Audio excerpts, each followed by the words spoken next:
We've seen some records fall over the first couple of days. It is the third and final day. Time to crown individual and team champions here on the Copperhead course at Innisbrook Resort in Palm Harbor, Florida, just outside of Tampa.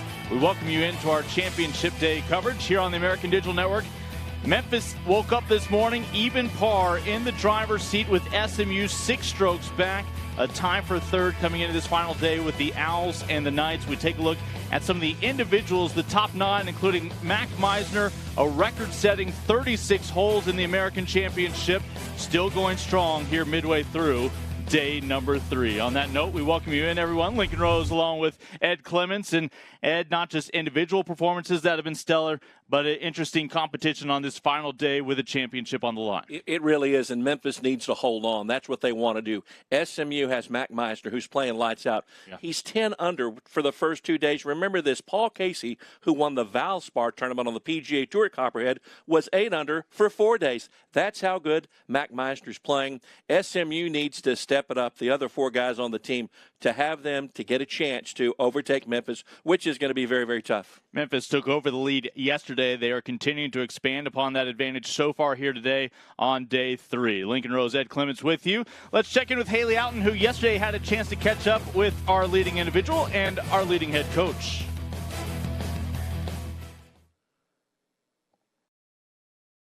Haley Outen joined by SMU golfer Mac Meisner. Mac, great first 2 rounds for you, a 36-hole American tournament record, in fact, 66 both days. Where's your confidence level at on this course?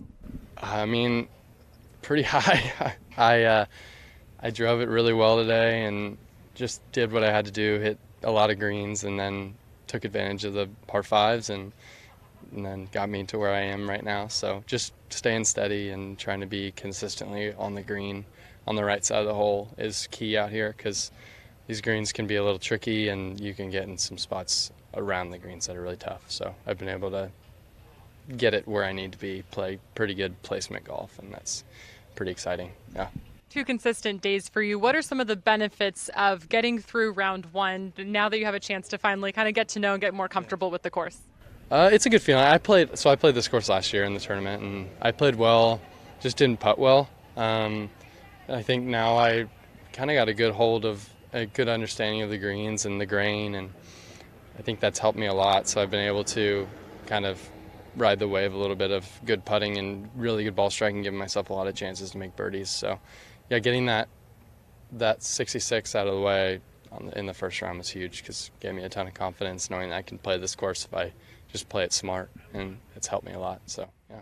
Individually sitting in a good spot heading into the final day, but as a team, just 6 strokes back. How does the team work collectively tomorrow to hopefully leave with that championship trophy? Like I said, I mean, just putting the ball in the right spots on this course, understanding where you can miss and still make pars, and then taking advantage of the par 5s is going to be huge for us tomorrow. If we can get off to a hot start and hopefully kind of get Memphis on their heels a little bit, I think that'll be huge. And just know that there's 18 holes, really hard holes out there, and knowing that we stay patient and just stick to our game plan, hitting a lot of greens to the fat sides of the greens. They're going to tuck some pins tomorrow because it's the last round. So if we can do that, I think we'll have a good chance. So, yeah. Thanks, Mac. Good luck. Yeah, thank you. Appreciate it.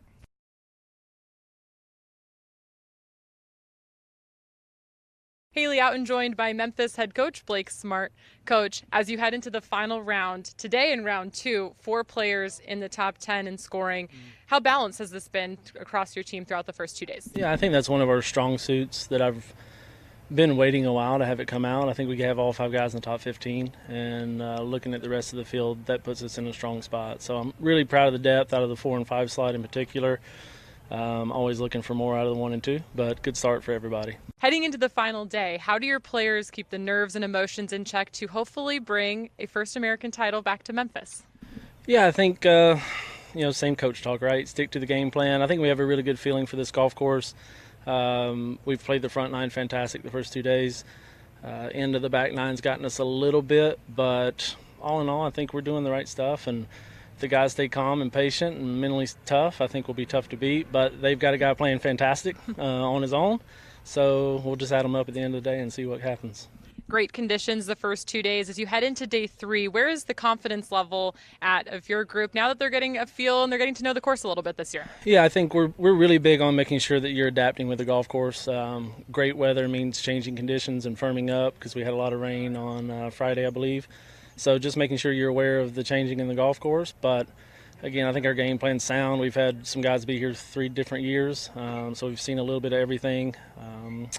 Coaching staff, I feel like we're somewhat dialed in, still making a few mistakes, but I'm excited about tomorrow. This is what we do the whole year for, and to come down and have that chance, and whether it works out or not, we'll just have to see, but it's exciting, a lot of fun. Thanks, Coach. Good luck. Appreciate it.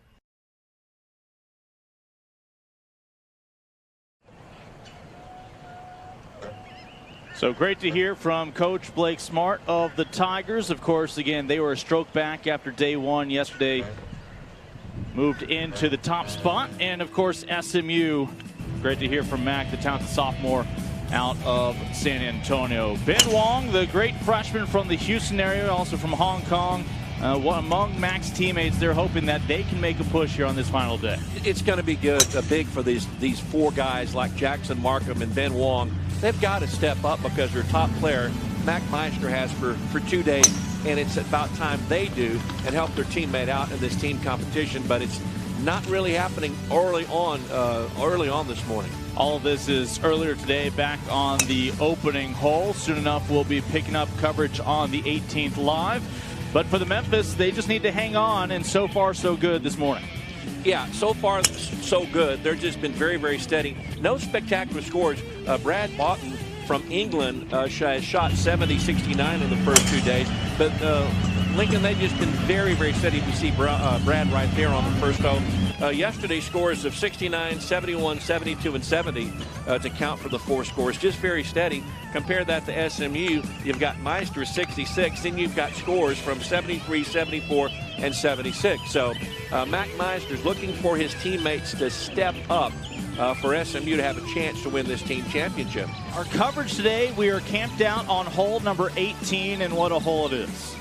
Beautiful par 4 uphill 443 at the Copperhead Resort in Innsbruck. They call this hole the Copperhead. It's uphill, tight driving hole, and this is a very, very difficult driving hole because of the trees that encroach the fairway. A big drive will leave the golfers about 150 yards out from this green as they will do their best to stay in the fairway. In the Valspar on the PGA Tour, many players hit in the right traps, and it's difficult to get through those right traps, even though it's a relatively short shot. Again, it's uphill all the way, and you got to club up because of the uphill nature. The yawning tree on the left is very difficult, and the green will slope back to front, Lincoln. So it's a difficult hole. Live coverage underway here as we see USF in Cincinnati come through. This is our 3rd straight year to crown a champion here in Palm Harbor on the Innisbrook Resort's Copperhead course. It's our 4th time overall here on this course. As again, USF came into this final day in 5th. The Bearcats tied for 6th. As we'll welcome through again the 5 scoring golfers for each.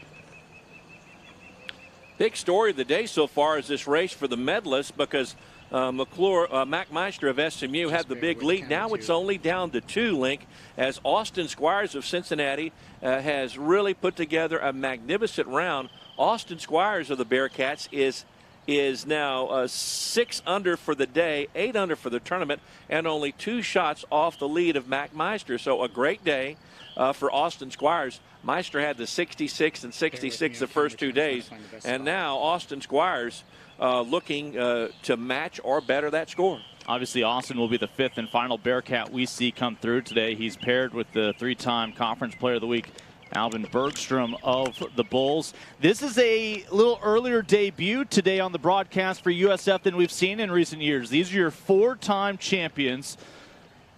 As 6 straight appearances to the NCAAs for Steve Bradley's squad, who's Coach Bradley, of course, the last 4 years has had a stranglehold on that Coach of the Year honor for obvious reasons for the men with the green shorts. But the Bulls almost reinventing their lineup this year. Only Kyle Flexen and Har back from that championship squad 1 year ago.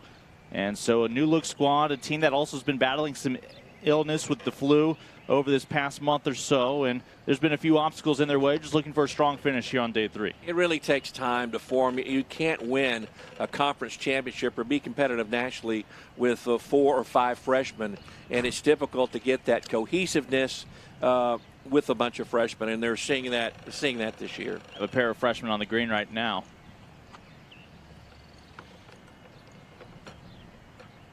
This is the nature of that putt, uphill putt, and it's going to behoove these golfers to get it to the cup, and that's a marvelous putt right there. Marvelous putt. Pin is back to the left for the players as a difficult uphill all the way, 443. If you hit it in the fairway, good things are going to happen on this number 18. If you don't, bad things could happen. Uria, the junior transfer, taps it home. 2 more bowls still to go here on 18 as Ryoto is done for his 3-day experience.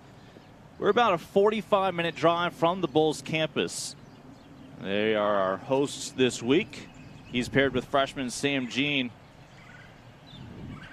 out of Indiana. The only true freshman in this lineup for Cincinnati this week. Mason Leonard came through earlier. Cincinnati tied for 7th after Sunday's 12 over. Yesterday cut that down to a 6 over on day 2. That's a beautiful putt. Just a little left to right putt. Picked up a little speed at the end, but that's a nice way to end your conference tournament. Yeah, nice debut here for Sam Jean.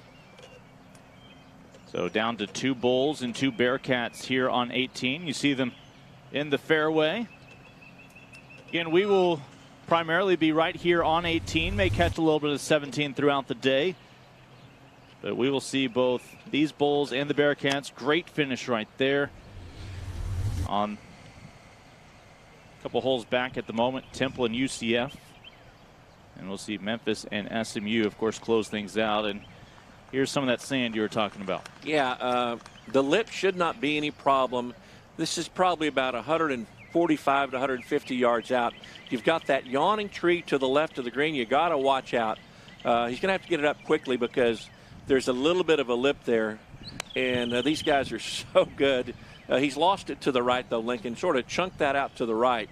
So not a great effort. But, again, with that tree to the left, it really blocks the hole today. So you want to favor that right side and definitely don't want to be in those left traps. Kyle, Jr., again, is the only man back from the championship squads over the past couple of years for USF. The junior out of Lake Mary here in Florida, where he was a back-to-back state champion in high school. Of course, Dad Keith played baseball at Purdue. Got to be careful what you say about Kyle. Keith is always nearby here on the greens. And that's a nice setup here for Osterberg, the sophomore from Indianapolis. Yeah, Osterberg looks like his 3rd shot to the green there as he's coming up to play. Osterberg plus 10 for the tournament. This is where they play the Valspar on the PGA Tour. And as we said in the opening, Paul Casey won the last 2 years on the PGA Tour at the Valspar with 8 under par figures. And these guys from the American Conference and the American Championship are really playing well. This is their 3rd day, and already we have 2 players at 8 or better under par.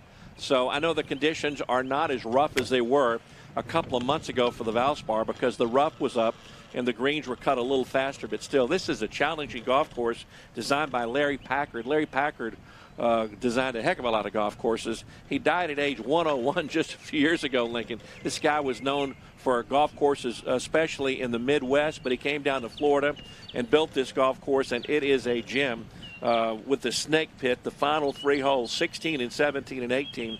Number 16 is a difficult par 4. Number 17 is a very long par 3.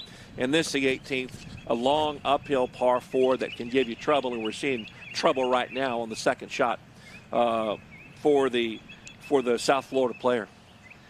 Again, Flexenhar and the Bulls last year, wire to wire, your leaders. That 11-stroke margin for the title for a 4th straight championship last year. It's a Bulls program. Their goal is always the same. Get some tournament wins. They had 2 team wins this year. win the conference title, qualifying for the NCAAs, and qualifying for the NCAA championship. Here's Kyle, again, the #2 man in the lineup for the Bulls today, behind only Albin Bergstrom, who's ranked in the top 50 in the country coming into this week. Yeah, Albin Bergstrom rounds of 69 and 71. Kyle has shot 72-72 his first 2 days. And this is a difficult sand shot because it's near the back end of the sand trap. He's got to get it up and a lot of getting it in the air and rolling towards the cup. And Kyle's in a traffic jam, tied for 10th right now among individuals. Not as great as sand shot, but again, it was very difficult with the positioning of the ball over there. These are Bermuda greens and Bermuda fairways today here at Copperhead. Not as fast as they were at the Valspar, but still plenty fast for these golfers. And back to Osterberg. Nicholas is seeing a lot of individuals climb past him here on this final day. Right now tied for 29th with a +9 for the 2+ days. Shot a 73 on Sunday, a 71 yesterday.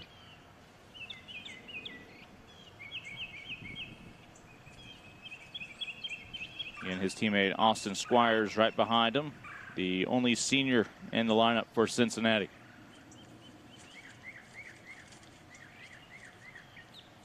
Fairly simple uphill putt. Fairly straight putt for Nicholas.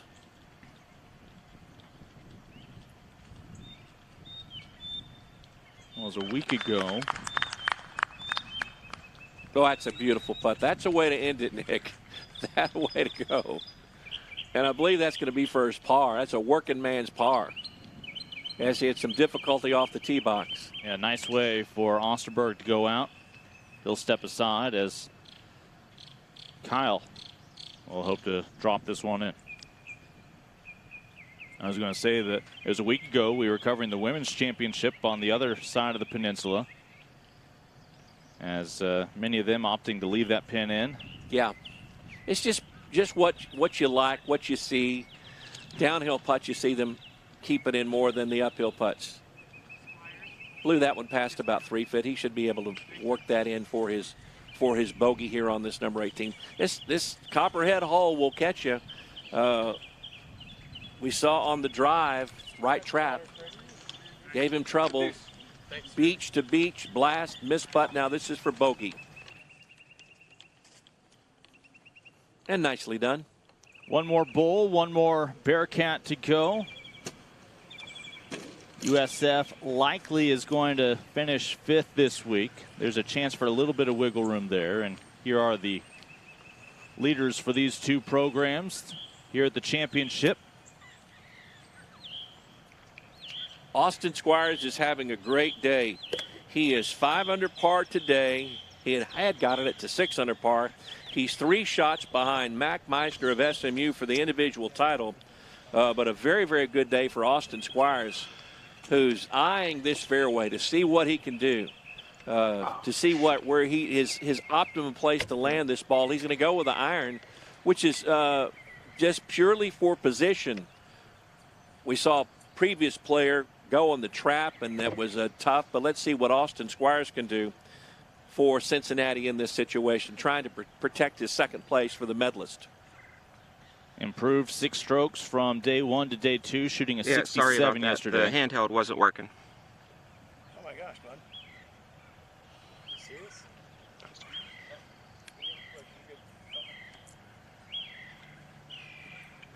Little noise behind the tee box, so he's going to regroup, reload.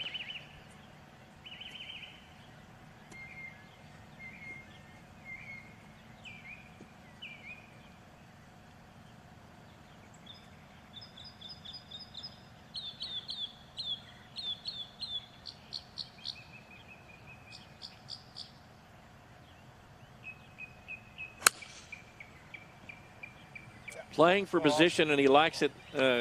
Quick pickup of the tee, Lincoln. So he likes it right there on the right side of the fairway. Perfect placement. So a smart play by Austin Squires. Currently 5 under through the day. Yeah, very much still in contention for top honors as an individual this week. This is Albin Bergstrom from South Florida. This guy has game. He's from Sweden. He's on the Swedish junior team, or was on the Swedish junior team. Yeah, just a freshman. He's going from the driver, and he's looking for a cut, wants it to cut. Trying to avoid that trap and trying to find the ball. He may be left of the trap. It's a big drive, but it's going to be in the rough. And again, you've got the big tree to the left of the green as the pin is back left today, so that could be trouble for Albin Bergstrom of South Florida and Sweden for his second shot. The freshman's been 1 under most of today and has really led the Bulls in almost every meaningful category this year. Scoring average about 70 strokes per 18.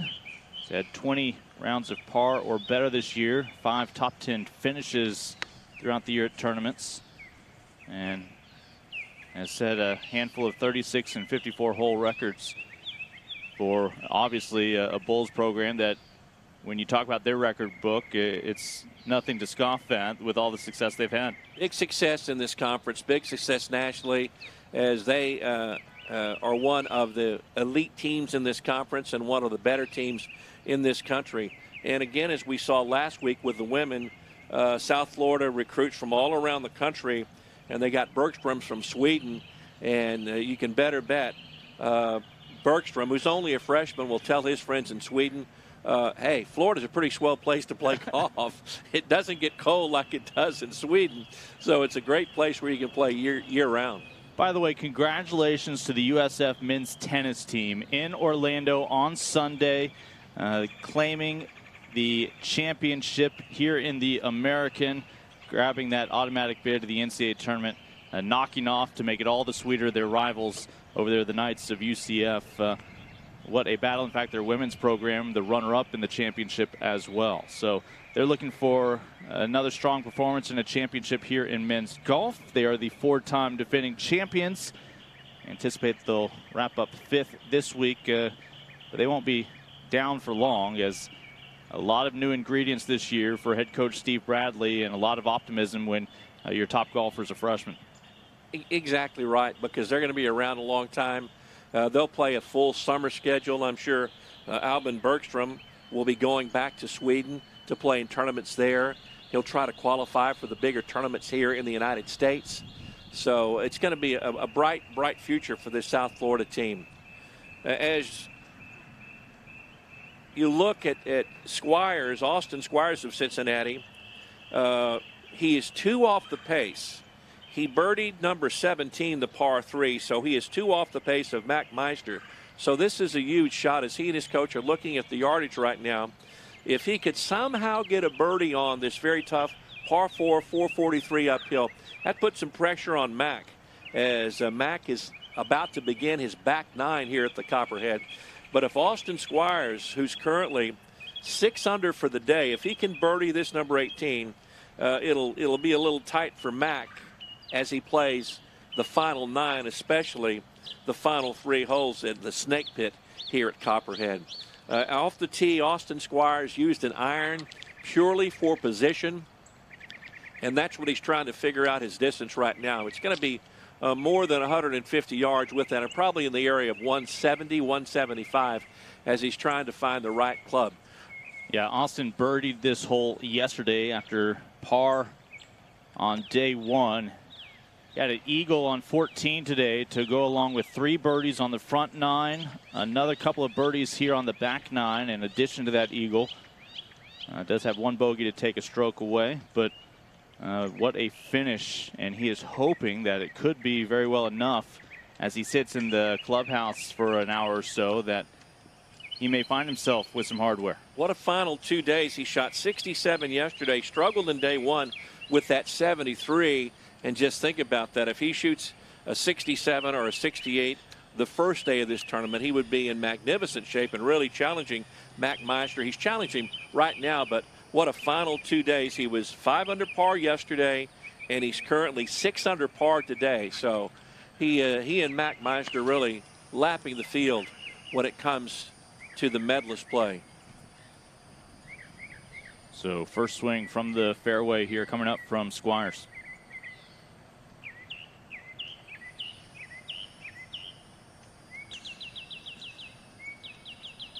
see how aggressive this is. I'm not sure he likes it that much. Did not give a good indication. So it's going to be a very, very difficult birdie situation for Austin Squires, who comes into this hole 2 off the individual lead of Mac Meisner. Again, he's paired with Alvin Bergstrom today of USF. Bergstrom just got done with a par on 17. Past 2 days, he's been even here on the final hole. Bergstrom's going to take it to the hoop on this one. He's going to go high on this one over the tree. Lofts it over the big yawning tree, and he's got another tree by the green. As that is an excellent shot by Bergstrom of South Florida. Alvin Bergstrom, the freshman from Sweden, former member of the Swedish junior national team. That's an excellent shot over the trees on this final hole, the Copperhead hole at Copperhead.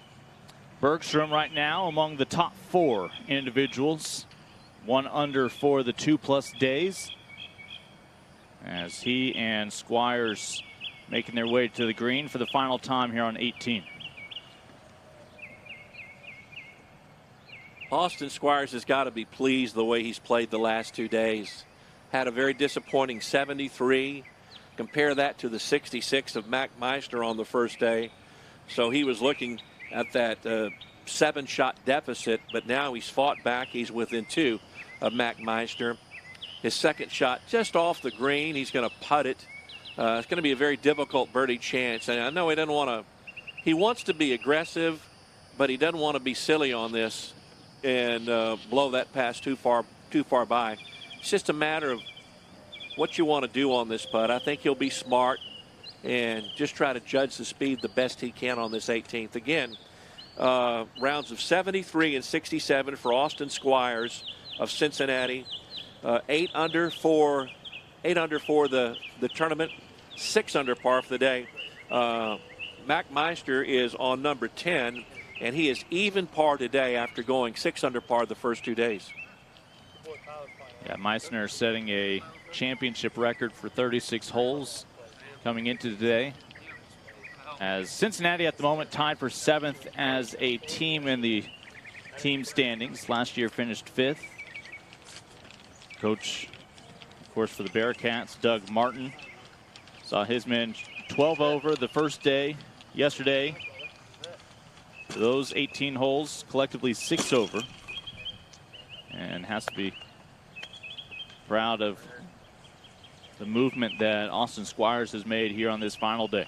Boy, indeed, as Austin has played well today, and along with Osterberg has led this team throughout the year. And he's got that step. Look at the step he's got. I think he can go play 18 more the way he's playing, Lincoln, because he's happy with his last 2 days here at the Copperhead. Not the second shot that he wanted because he hit it short, hit it in the fairway, wanted to avoid the bunkers.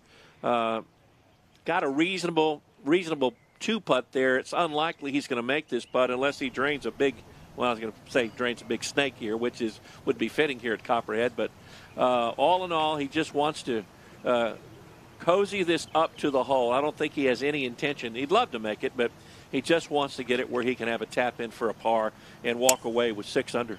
Again, he's the only senior in this Bearcat Bulls pairing among the 10 golfers. A youth movement for both programs.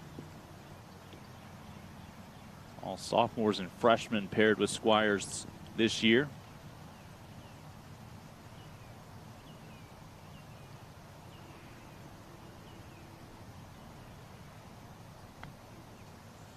Big breaker, right to left.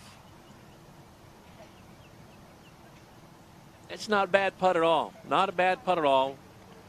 He would like to play it a little higher, but he'll have a little tester for his par to shoot the 66 today.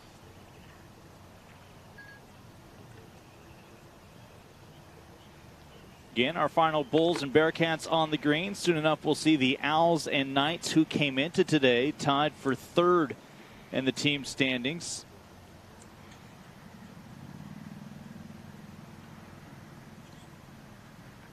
Albin Bergstrom, the freshman from Sweden for South Florida. Ooh. And the freshman will have at least one more stroke this week in his first ever American Championship. Again, your 3-time Player of the Week this year in men's golf.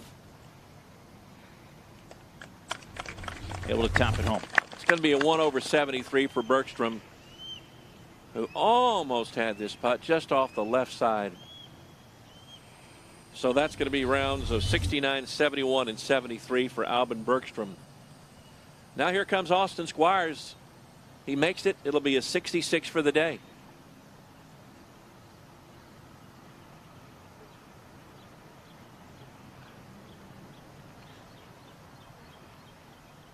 And Austin 2 strokes back of Meisner of SMU. Wow. Oh, he didn't want that at all. Just pushed it. You know, that's going to hurt. He wanted to put pressure on Mac Meisner of SMU, and he couldn't do it on this 18th hole. This is going to be a really disappointing bogey for Austin Squires.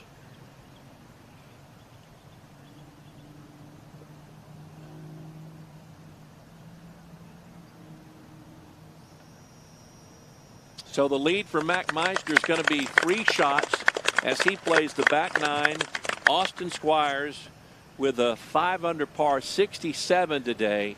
Oh, I think on the 18th tee box, Lincoln, I thought he was going to play smart, hit it in the fairway, hit it on the green and 2-putt, but unfortunately left his second shot in a precarious spot, but still a good round for Austin Squires of 67. So he shoots 67 yesterday and 67 today.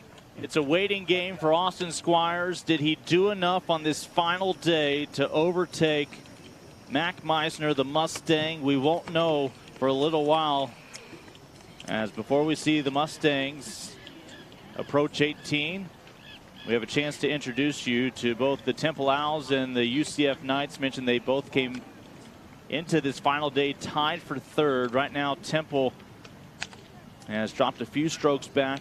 Team 14 over par for the week. UCF 11. As UCF is still in contention for 2nd place honors, battling with SMU. Yeah, UCF had some consistent golf yesterday. Bobby Bye with a 71, Kyler Tate with a 71, Tommy Cower with a 72, and Kressel with a 75. So pretty consistent play. Not the low score we've seen from the Bearcats or SMU, from Squires or for Meisner. You see the freshman out of Huntington Valley, Pennsylvania. In fact, Connor's older brother Liam on the team for the Owls as well. We saw Temple last year finish 8th on this course at the championship. Head coach Brian Quinn has them again battling at the moment, possibly for 3rd place.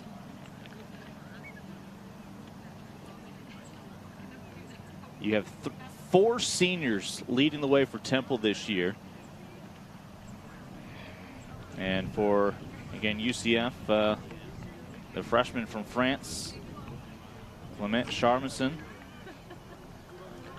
Yeah, Charmison is rated the #5 amateur in the entire country. He came to UCF with great credentials. Again, he's only a freshman from Toulouse, France. Big things ahead for this young man.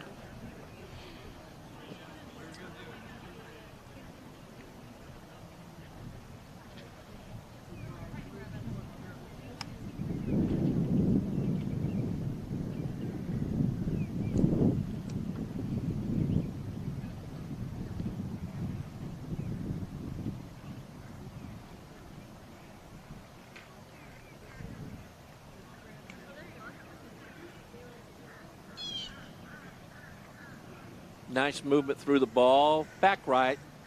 Well played. About a 35-foot birdie putt there.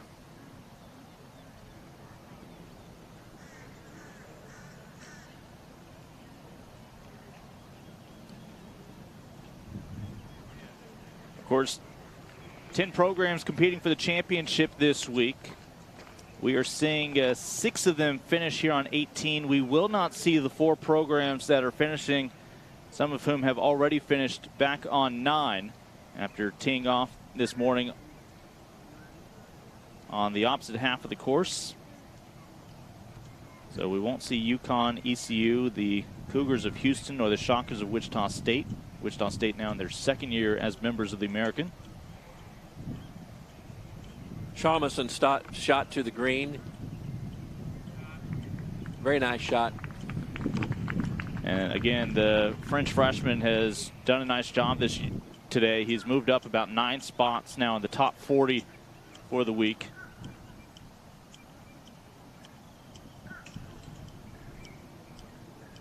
Trying to bounce back from a bogey on the last hole on 17. Finished the front 9 on a high note with that eagle on number 9. Plus 15 so far on these 2+ days. This is the uphill number 18, and it is uphill 443. Traps on the left and the right. You got to keep it in the fairway as this green goes from back to front, as pin is on the back left today. Not a bad pin placement today. The tough pin placement is that front left. That's protected by the big tree by the green. So a favorable pin placement, even though you need to maneuver the ball right to left on your second shot. He's the youngest competitor for UCF this week, paired with a couple of sophomore teammates, lone senior and Kyler Tate, and of course Bobby Bye, the junior. And finds himself after his first 2 shots now here on the green. Again, paired with another freshman in Connor McGrath of Temple.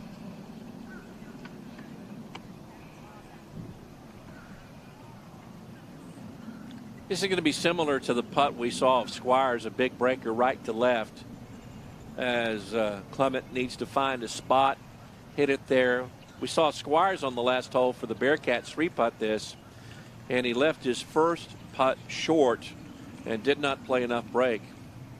It's just very difficult on some of these greens to find the right speed. As talked about last week, I consider one of the greatest putters of all time, Ben Crenshaw, always tells me he wants the speed first.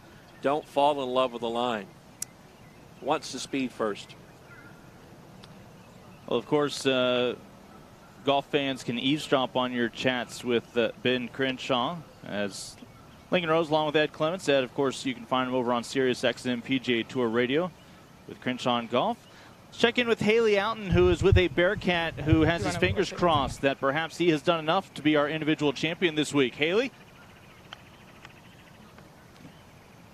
Waiting for the putt of Clement towards the hole before she starts that. Yeah, same thing happened to Austin Squires. Big breaker to the left. They got to play that higher, Lincoln, and we saw with Clement Charmason the same thing happened to Austin Squires. Did not play enough break. Tricky putt over there. Again, these Bermuda greens, really good shape, excellent shape on these greens today. But that's got to be a frustrating putt for the youngster from France.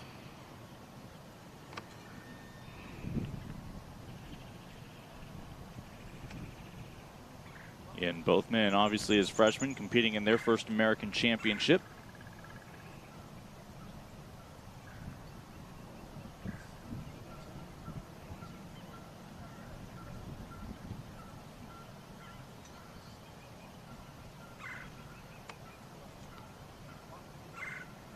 Downhill breaker. Boom. How about that finish for the debutante here in Florida? That is using the old pin to your advantage right there. Very, very good play. Connor McGrath with a memorable final putt here on number 18. As the new rule states, you can leave the pin in, and in that time he could go as hard as he wanted to, and bam, right in the cup. Well played. Let's see if our other freshman, Charmason, can drive this one home. Yeah. Would hate to end with a 3-putt on this final hole. cross-hand grip, as we see many, many players doing now.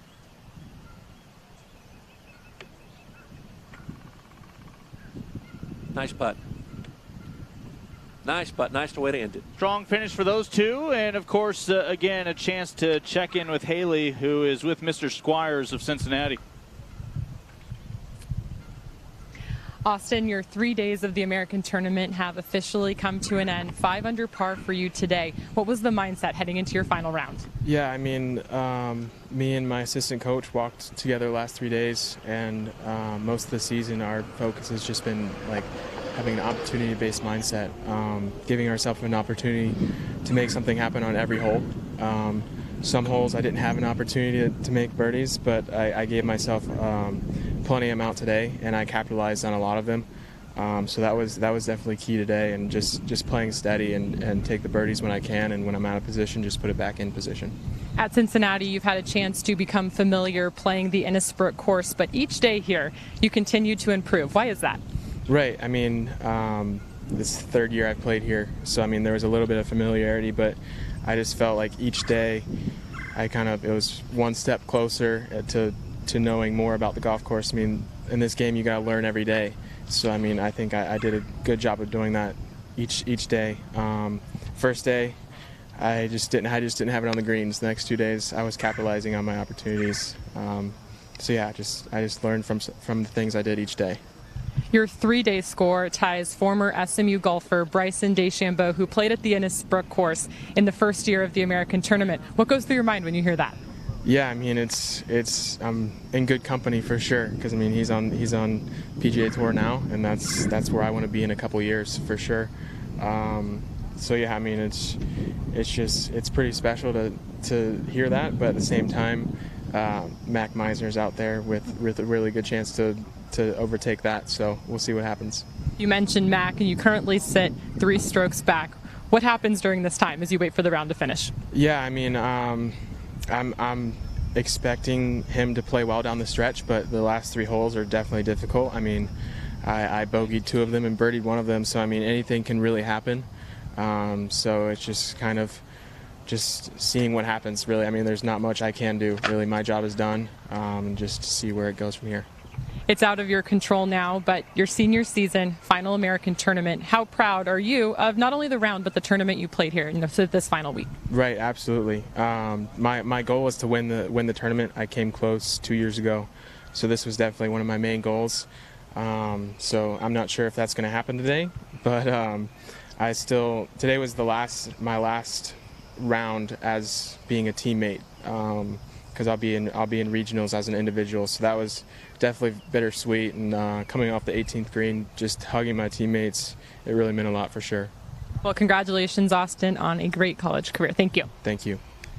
And again, Austin wraps up 7 under for the week at the moment. That's 3 strokes back of your leader, but Mac McClure still has a lot of golf to play here on the back 9. Right now, we are here camped out on 18 with the Temple Owls and the UCF Knights, as Gary McCabe and Colin Kressel start to make their way towards the green. Yeah, Gary McCabe, just a really nice second shot to this hole. He'll have a birdie putt. Gary McCabe currently is 1 over for the day, rounds of 71 and 76 as he approaches number 18. 1 over for the day. And Gary, one of the 4 seniors for Temple head coach Brian Quinn this year. Colin Kressel, just a sophomore from here in Florida, from Lakeland. That's the greater Tampa area. You can see how uphill that is. Look at Colin coming up that hill here at the Copperhead course. It is an uphill par 4, 443. Colin's an interesting guy. He played in the U.S. Amateur a couple of years ago, so he does have really, really good game, even though he has struggled here with rounds of 78 and 75, and he's currently 5 over for the day as he plays number 18, and he's put his second shot in the bunker to the right, so he'll have to blast out. Are there resistance settings on those caddies to help you build those calf muscles? I think you just walk up with those calf muscles, will make those calf muscles big. So again, the sophomore Kressel out of the sand a moment ago.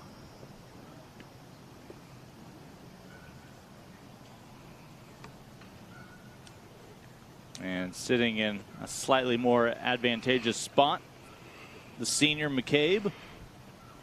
Slightly. That's a beautiful shot by McCabe. Kreisel has gone beach to beach. Now he'd like to put one really cozy to end his conference tournament in a really, really positive way. Knights were tied for 4th after Sunday when they shot a team 7 over. Yesterday, 5 over for the 18. Climbing to a tie for 3rd. And a nice recovery there for Kressel. That'll leave him about an 8-footer for par to end this tournament. Nice blast out of the sand. He's just happy his 3rd shot is not in the sand on this final hole, where there's a lot of sand and a whole bunch of water. Again, tempo with all these seniors means they are familiar with this course. Our 3rd straight year here at the Copperhead course at Ennisbrook Resort. You're looking at Eric Reisner, the senior, 3rd man in this lineup for the Owls.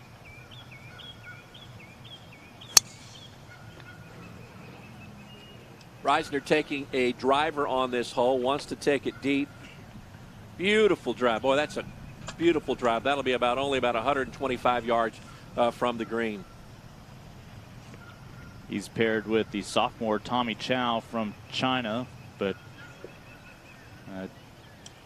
spent his youth most recently in Lake Mary here in Florida. Chow hitting a 3-wood, 3-metal off this tee box.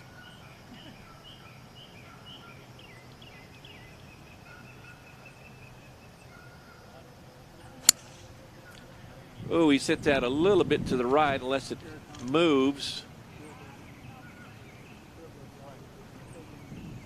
And it moved. It was a very, very good, ends up, looks like in the right rough just a bit. Tommy's in the top 20 right now, +6 for the 2+ days. His teammate Colin Kressel with the putter. Kressel's a sophomore for the Knights. Again, played the 2017 U.S. Amateur.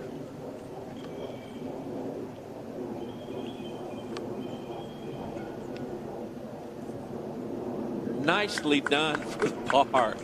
This is after the double bogey yesterday here on 18. Great recovery for Colin. Yeah, it's nice to end that way. Beach to beach and a 1-putt. Now this is going to be a birdie putt. This is beautiful, beautiful second shot.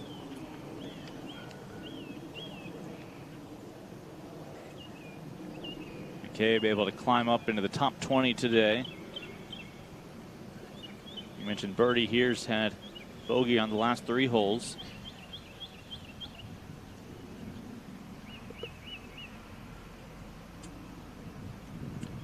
Well, that's a nice way to end it for Gary McCabe. So the senior plays in his final American Championship.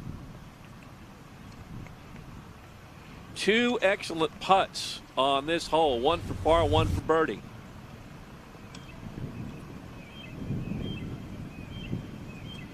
So 2 Owls and 2 Knights now done for their 3-day experience here in Palm Harbor. Reisner and Chow make their way up. We'll see Trey Wren and Kyler Tate on the tee box soon enough for Temple and UCF. And these 2 teams were tied for 3rd coming into today. UCF at the moment sits by themselves in 3rd. They're 5 strokes back of SMU for that 2nd place battle. SMU 13 strokes separated from your leader Memphis as the Tigers have gotten stronger each day. Reisner hit a beautiful, beautiful tee ball. Good position. Shot a 70 yesterday to go along with a 75 on Sunday. 7 over for the tournament, +4 for the day.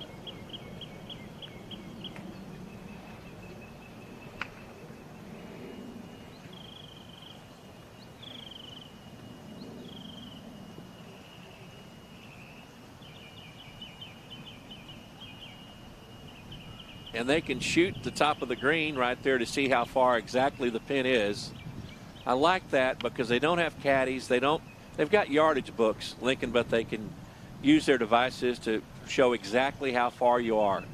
And these guys are so good, and they can take those readings and figure out it's an uphill shot, but try to do a lot of things. So I like that the NCAA allows them to have the devices in their bags, and just about every one of them will have a device to shoot and see how far away they are.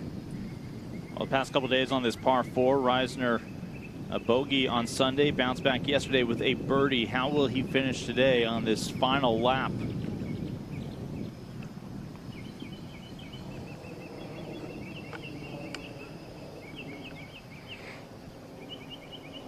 The senior Reisner paired with the sophomore Chow of UCF.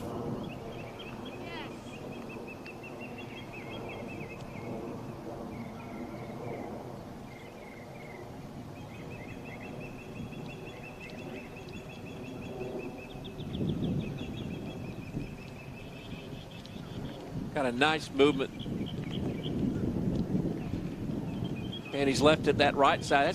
As we've seen, that's a difficult place. All day long, we've seen some very difficult putts. But just see if Reisner can maneuver, get a 2-putt here. Here's Chow. Chow about the same distance, around 135, 140. Quick movement through the ball. Tommy Chow for the Knights.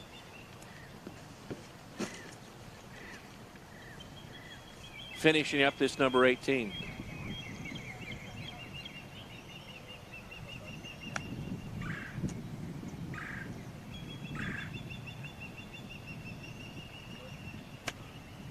And he sits in the top 25 right now. UCF trying to hold on for that third spot. As a team, they're currently 14 over. SMU is +9. Memphis very much in control, as they're -4 for the tournament and -4 for the day. That would match their third place finish a year ago. Kyler Tate off the tee. He's a senior playing his final hole for UCF from Winter Garden, Florida. Paired with the senior Trey Wren of Temple. And a team full of Pennsylvania natives. Wren's about as international as you get. He's from Virginia.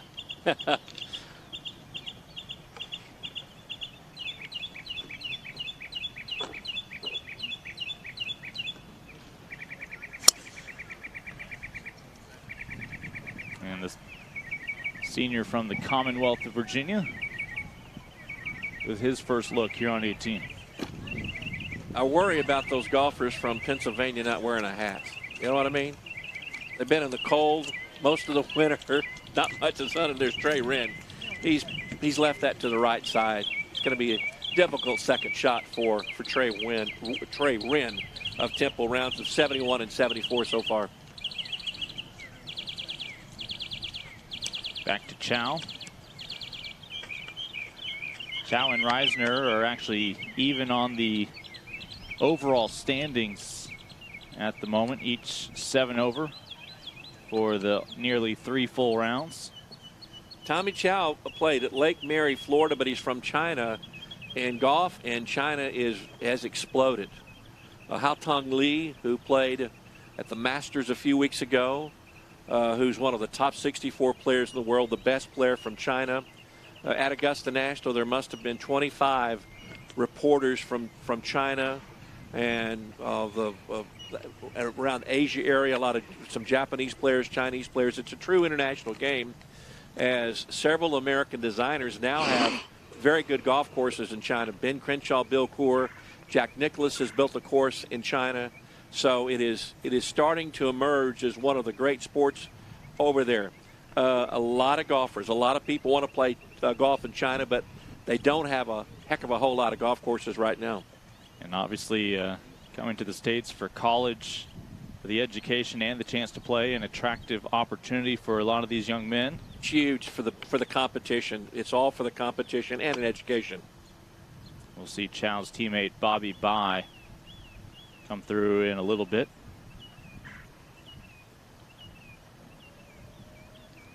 As he's going to come up a little short. Yeah, just a little short. Pretty good putt. Played the break nicely. Tommy's going to have about a 4-footer for par here on his final hole of the tournament.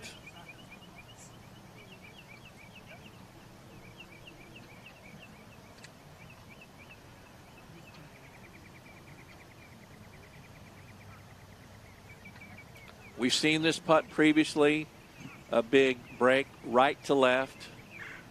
You've got to play it about, 5 feet to the right of the hole and let it die towards the cup.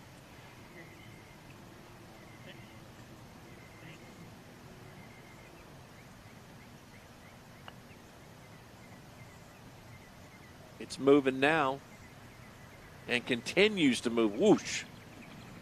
Oh, man, that got out of control, so he's putted it off the green. A little too aggressive there on the first putt as it really picks up speed past the hole. And this is difficult to have to putt through the fringe. This is not what he wanted. Not what he wanted at all.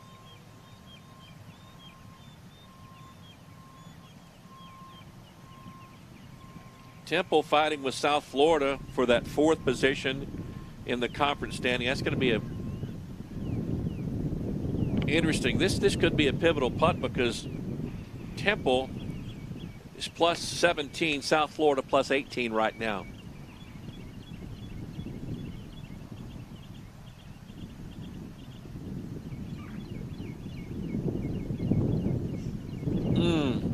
How many times do you see that? When you blow it past the first hole, then leave it short on the comebacker, and it's just happened. So that's going to be a bogey, and that might have big ramifications for the team totals as Temple and South Florida has finished, but Temple and South Florida vying for that 4th spot.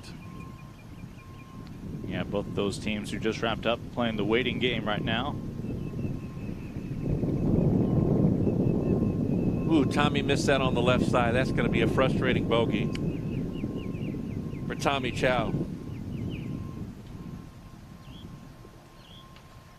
They call this the Copperhead hole at the Copperhead course, and we've seen it bite a lot of players today.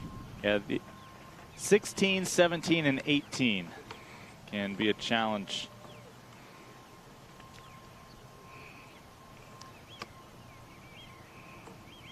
Again, for UCF, Kyler Tate, former Florida Gator, wrapping up his career as a Knight.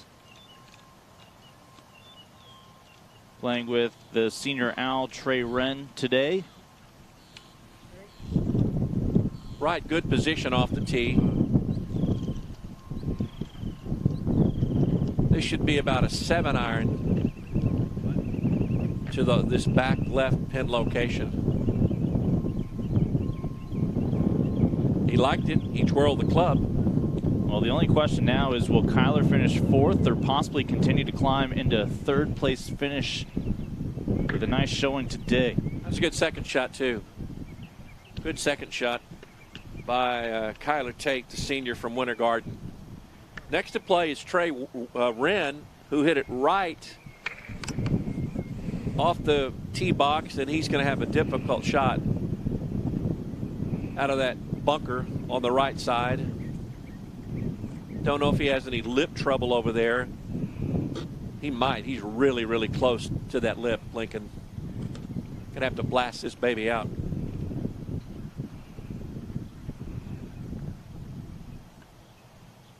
Nice exit from the bunker. Went a little left. He's going to be off the green. Going to have to chip up. Not much room to work with for Tyler Wren.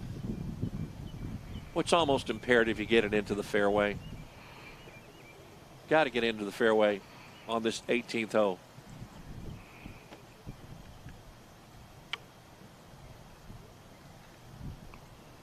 SMU is on the back 9, and Mac Meisner of SMU still has the individual lead over Austin Squires, who finished with 67 today. Yeah, Austin narrowly a 66. I should say narrowly found himself within a couple strokes of Meisner. He is officially in with a 66.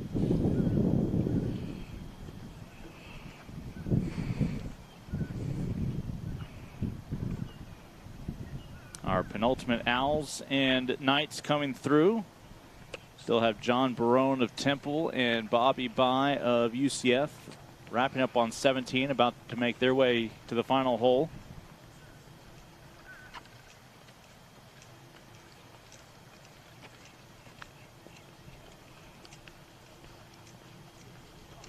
Kyler Tate looking at a birdie putt here.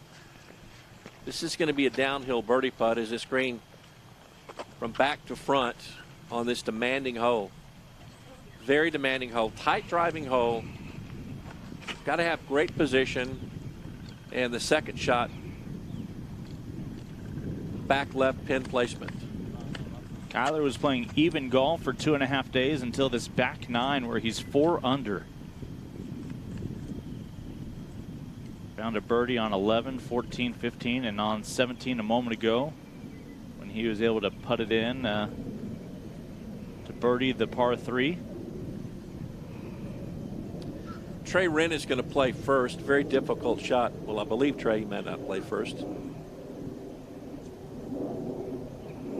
Yeah, he's going to play first off the green.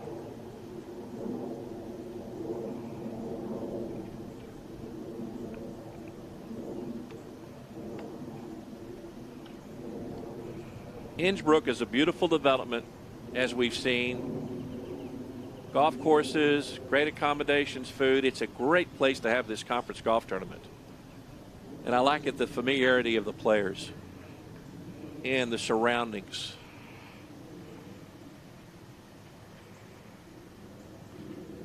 Here's Wren's chip. Oh, my. Trey Wren with the birdie on 18. Must have a little lacrosse in his background, just dropping the stick right after the score. Nicely done, Trey.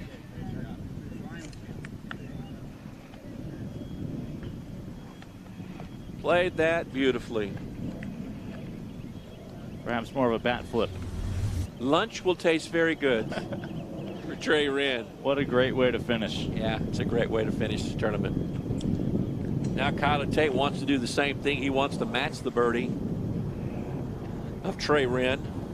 It would be his 5th here on the back 9 for Kyler. Kyler's having a good round. He's 3 under for the day, 4 under for the tournament.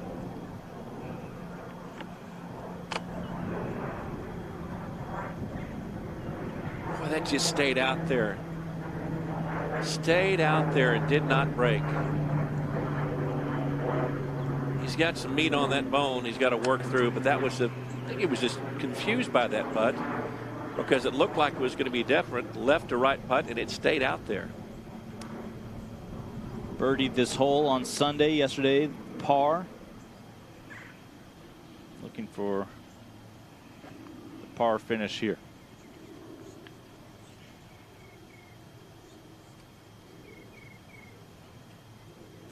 Kyler Tate's going to finish the championship 4 under. That may be good enough to climb into 3rd place right now. Sits in 4th with 3 golfers ahead of him. 1 stroke back of Brad Bodden of Memphis. Kyler with rounds of 70, 71, and 69. You see the smiling Trey Wren, who just chipped it in for birdie on this 18th. Yeah, he's going to be fighting back that smile for a little while. You watch the PGA Tour in the Valspar when they play the PGA Tour here, and it's a difficult hole. Scoring average, I know for the past couple of years, has been over par on this number 18 for the pros. We're going to step aside on our live coverage here on number 18 as we are crowning a champion on this 3rd and final day on the Copperhead course at Innisbrook Resort. This is the American Men's Golf Championship. How do you drive impact for 200 years? By doing it boldly. By building a bridge, breaking a barrier, planting a flag, owning a stage. Because here, we learn by doing and believe the status quo was built to be broken. So be proud, be bold, be Cincinnati. We're 2 centuries in, and we're still creating what's next. We are Boldly Bearcat. Discovery. It can come from any direction, in places new and familiar, but often starts from within.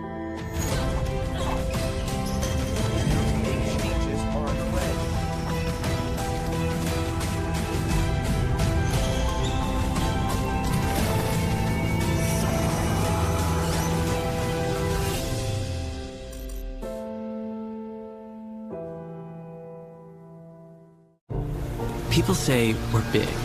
Wow. Well, what is big? This is big. It's an energy.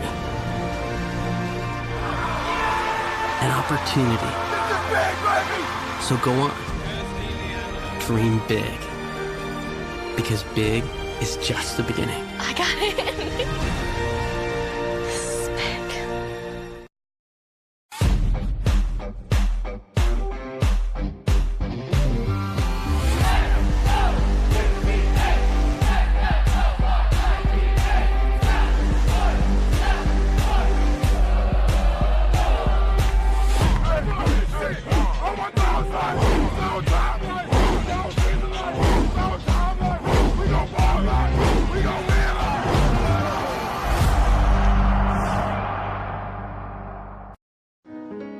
There's a lot to do out there.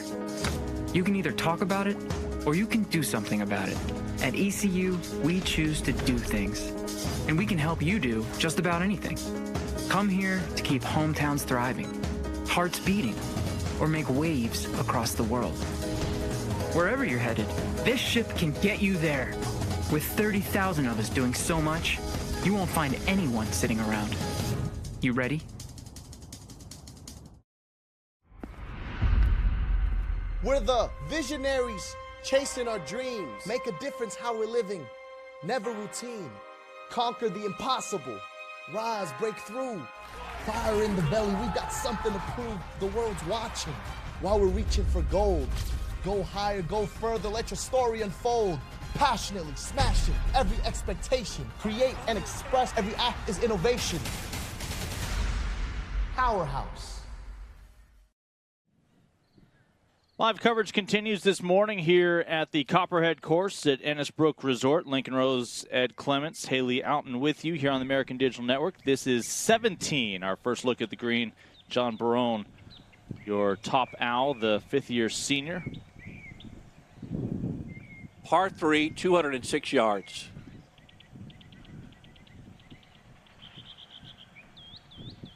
Didn't like he came out of that rather quickly there, Link. He's tied for 7th, one over now for these almost 3 complete days. 74 on Sunday, improved by 5 strokes yesterday. Well, this is hole 2 of the Snake Pit, 16 and 17 and 18 here at the Copperhead course. Very demanding par 3. And that's Bobby Bye doing the honors, the UCF Knight holding the pin.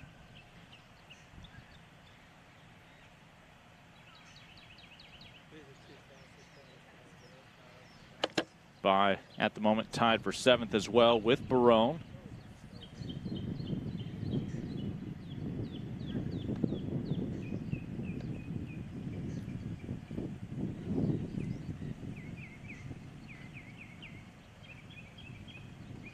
This looks like a really fun course to play for amateurs, but you'd have to move up a few tee boxes. Want to move up a few tee boxes because this is 7,125 yards as part of the Innsbruck Resort.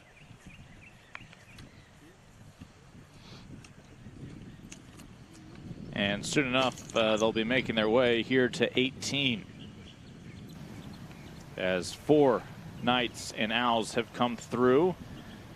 When John and Bobby wrap up here on 18, it'll be down to our last 2 teams playing golf in the American. Memphis came into today in the top spot, and they have grown their lead with the Mustangs of SMU chasing them. Mustangs, though, still have a chance for some hardware with Mac Meisner, the San Antonio sophomore, looking to perhaps set a new standard here at Ennisbrook for the American. And Meisner's a really special player. Broke all the freshman records of Bryson DeChambeau and the late Payne Stewart. Was in the final round of 16 in the U.S. Amateur. This is Bobby Bai from Shantou, China, the junior for UCF.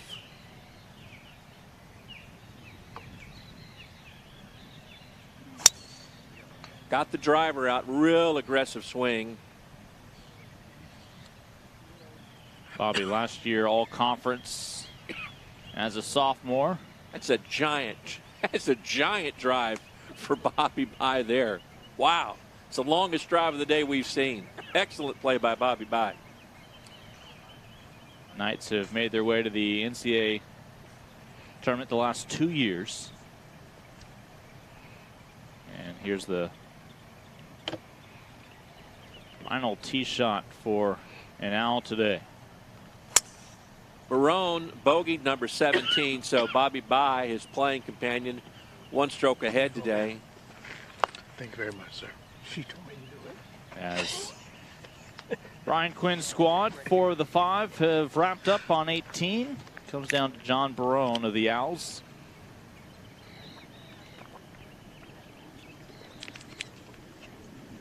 You mentioned these two guys been neck and neck, helping push one another in the top 10.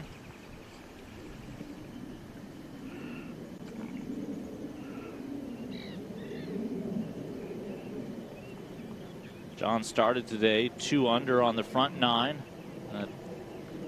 3 bogeys here on the back 9. He shot a 69 yesterday for Temple, the low score of the tournament for his team. He's only a freshman from Dunmore, Pennsylvania. He's got a really bright future ahead of him. I know he's frustrated about that bogey on number 17, but that snake pit's going to grab you as he's looking to end his conference tournament today. Mac Meisner currently is 1 under for the day, 11 under par. Squires finished at 7 under par. Brad Bowden currently at -5 for Memphis. Kyler Tate finished at 4 under, and Albin Bergstrom finished at 1 under. Those are your top 5 players for the American Championship. And even some of the guys who aren't going to finish top 5 have had some nice memories here on 18 with some great putts to finish. Yeah, this is a special hole. Every time that these guys get to play on a course where the pros play, it's very, very special because, as I said earlier, Austin Squires' 3-day total is 1 shot off of what Paul Casey shot for 4 days to win his 2nd consecutive Valspar. Mac Meisner is currently at 11 under par as he's having a great tournament. So I know the conditions are more difficult. The rough is heavier when the pros play here. The greens are going to be a little faster, but still it's the same golf course.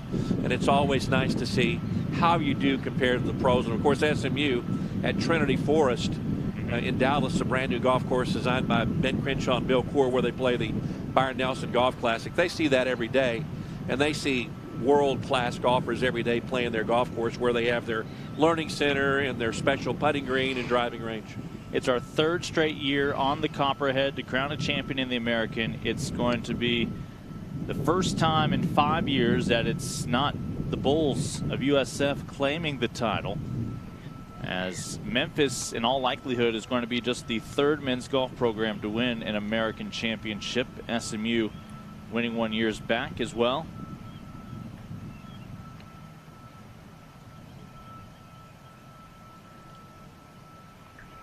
Boy, Bobby Bai hit that shot a ton. Big shot for Bobby from China. John Barone, the freshman, about 30 yards behind his playing partner. And I say there's no fear. I see that in all these young golfers from the high school level to the collegiate level. They will, as John Daly says, tee and high and let it fly.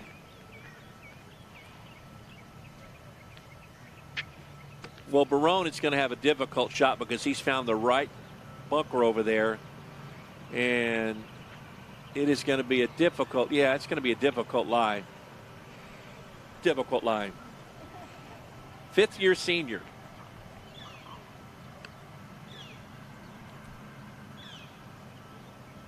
Now, this is the type of shot you can get hurt on if you're an old guy.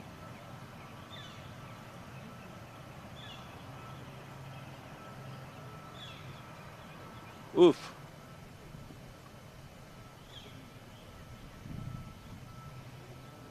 He's out.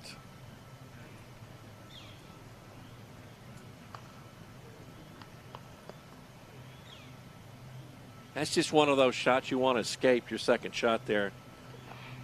Bad break for the Temple Owl on that, but he's out. Here's the second shot of Bobby Bye. Beautiful shot. Beautiful, beautiful shot. And a little juxtaposition there where the two men sit. And overall have been neck and neck these 3 days. Proving once again, if you hit it in the fairway, good things are probably going to happen for you, as he did, and just had a looked like a sand wedge to the green. Driving the ball is very, very critical here at this Copperhead course. Barone last year a true Ironman for Coach Brian Quinn, playing all 28 rounds from last year, building towards this final senior campaign.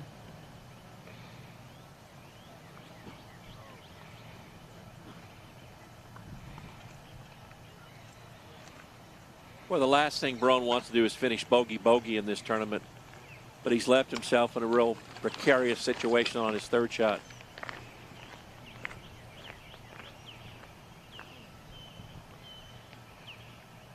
Just got to judge it, hit it, and let it roll towards the hole. He can't take it all the way to the hole on this one, or it'll go off the green. Cincinnati sitting in 7th, or pardon me, Temple sitting tied for 4th right now with USF. Every stroke mattering. Yeah, it does.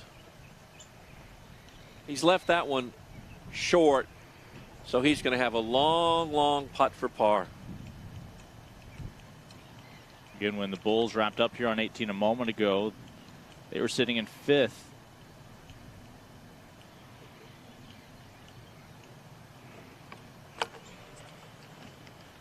As Bobby Bye looking to close things out in style for the junior. Bobby's been very consistent in this tournament, rounds of 70 and 71.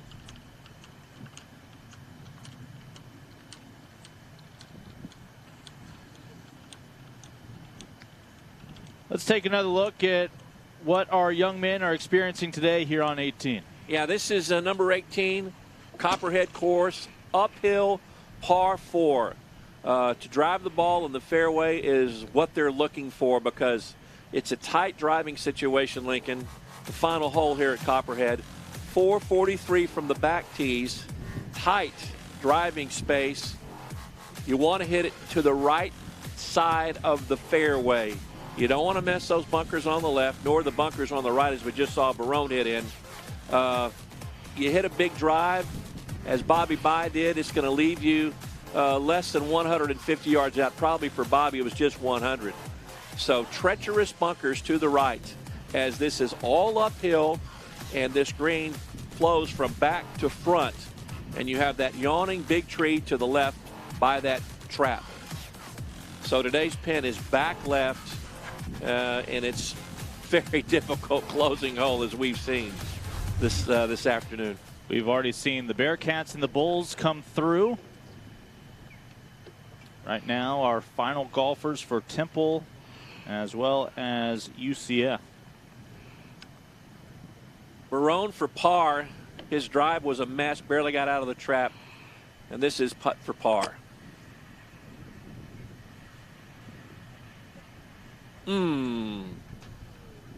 As we see again, Lincoln, as you get past that hole, it's going to go down to the edge of the green. Very aggressive stroke by John Barone from Dunmore, Pennsylvania.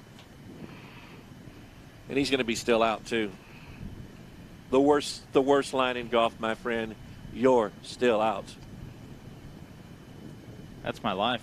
If you don't put orange boards around the hole, I don't have a chance.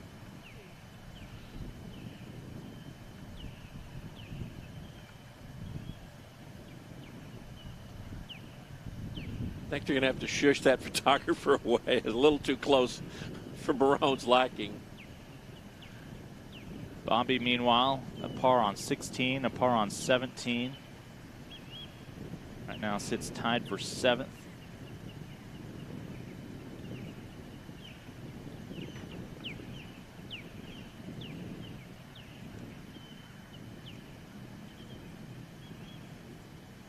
Barone for his bogey putt. Oh, doesn't want to walk away from the screen with a double bogey, but this is a very difficult uphill putt.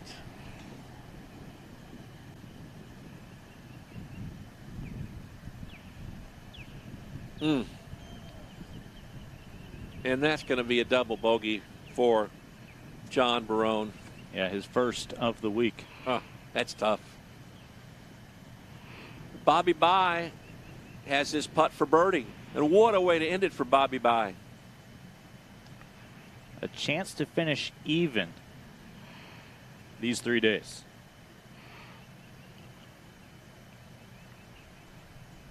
And nice putt by Bobby Bye. Bobby will move into a tie for 6th at the moment with Memphis's Chase Harris. Of course, still some holes to be played for Harris. Bobby with an outside chance at finishing possibly in the top 5 even. Barone for his double bogey. What's special if you can finish in your top 10 even in your conference tournament? Oh boy. Oh boy. That's what you call a disastrous 7 for John Barone. And Trey Wren right now will try to fight back that grin that I'm sure he still has from his finish a little bit earlier. Got to go pick up his teammate, yeah. So the Owls and the Knights 3-day experience here at the Copperhead course in Palm Harbor are complete. That leaves us with just 2 men's programs on this championship Tuesday. Here are our first looks at the Tigers and Mustangs on 18. We're going to begin with Martin here, the sophomore from Spain. Last year finished tied for 11th on this course in the championship as a freshman. One of 3 internationals in the lineup for Memphis. He was 3rd in the Spanish Amateur a couple of years ago. Accomplished player. And again, we see the international players, as you said, Lincoln, coming to the United States. He's going to hit driver off this par 4, 430-yard hole.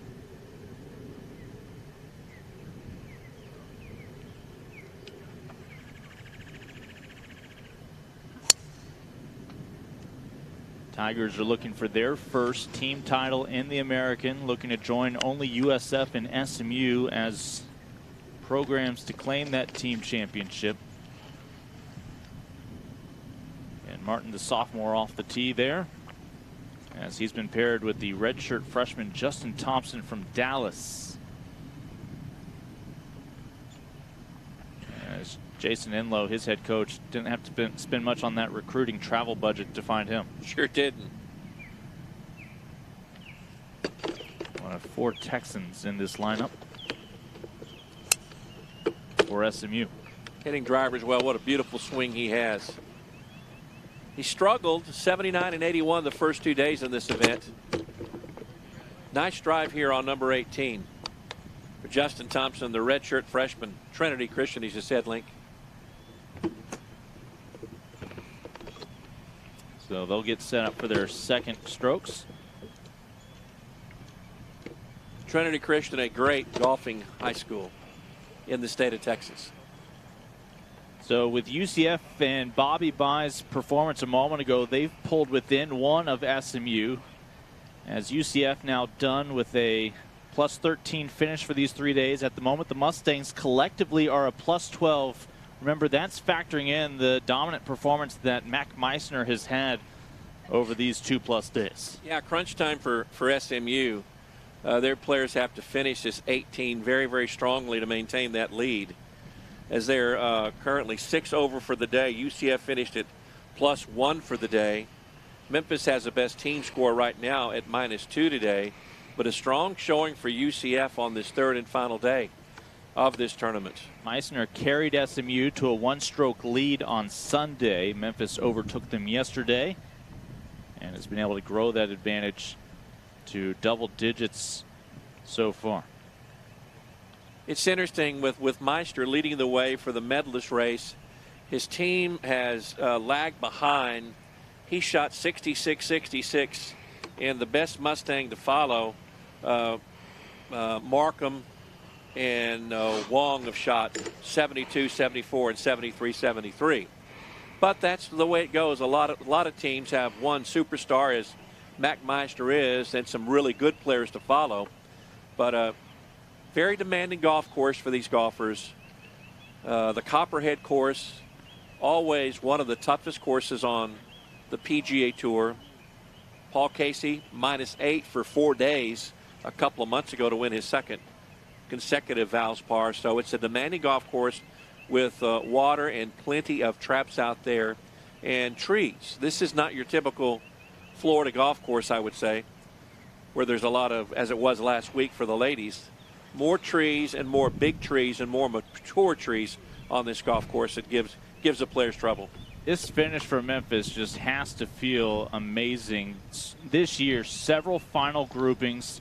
You know, if they improve by a handful of shots, all of a sudden they might have 3 team tournament wins throughout the year, and the NCAAs would be a slam dunk. Instead, they need to win this week to punch their ticket for sure into the NCAAs, and it looks like that is going to happen with a third straight strong performance for Memphis. Yeah, really, really nice way to peak at the right time for this Memphis team. As their goal is to do some damage in the NCAA tournament. They'll be going to a regional around the country, but they're peaking at the right time and with consistent play too. You don't have the superstar, even though Brad Bodden is playing very, very well. You've got players who shoot right around par, who've been consistent for these past 3 days, and that's what you need in the NCAA tournament. You need your number 3, 4, and 5 players to be consistent, to be around 70 to 73. You need to avoid the big scores, which they have avoided the big scores all week long. Their highest score all week long, Lincoln, has been Isaiah Jackson, who shot a 74 on day number 1, and that's their highest score of the tournament. And if you have that formula plus someone to go low, it's going to be really, really good for you. Again, right now you're looking at the sophomore Spaniard who played this course last year as a freshman in the championship. It's a lineup where you injected a couple of junior college transfers this year, including Bodden, who is your number 1 for the Tigers, and of course paired with the second-year freshman Justin Thompson. Mustangs won the title in 2014. Since then, it's been USF the last 4 years, including the last couple right here outside of Tampa. Second shot for Thompson.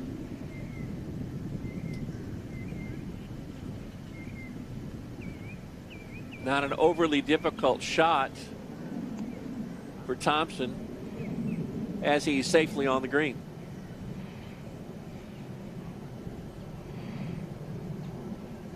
Yeah, nice recovery there for Justin. Yeah. Now this is a green light special for Borja Martin. He can, if he wants, he can take it to the hoop. Wonderful drive. Nice distance. Just over 100 yards for him, as he can really, really take it to the hoop on this one.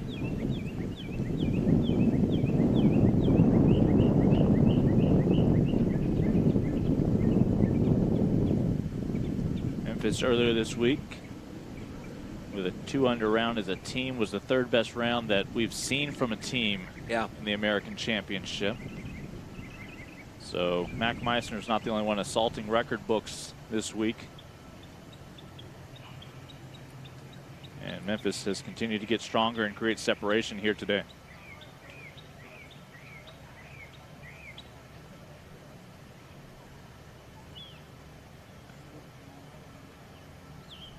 Martin's shot is in and around. I don't think he likes it. As it's still, he should like it. He wanted to get it closer, but that's going to be a very makeable birdie putt for the young Spaniard, who at one time was finished third in the Spanish Amateur. Boy, Spain has produced some wonderful golfers on the PGA Tour. Sergio Garcia, Rafa Cabrera Bello, and others. Of course, Severiano Ballesteros, Jose Maria Olazabal, Ballesteros and Obathalo and Garcia, all winners of the Masters tournament, make their mark on the PGA Tour in a huge, huge way. Here's number 17. Now sneaking a peek back here at 17. As for SMU, it's Jackson Markham, the junior from Westlake, Texas, and Isaiah Jackson, again, one of your junior college transfers this year. Coming over from Meridian Community College in Mississippi. Jackson here.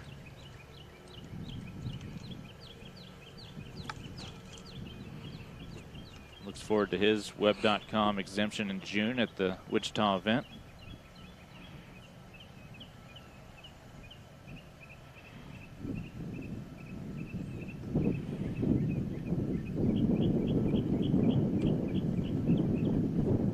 And I may be getting ahead of myself.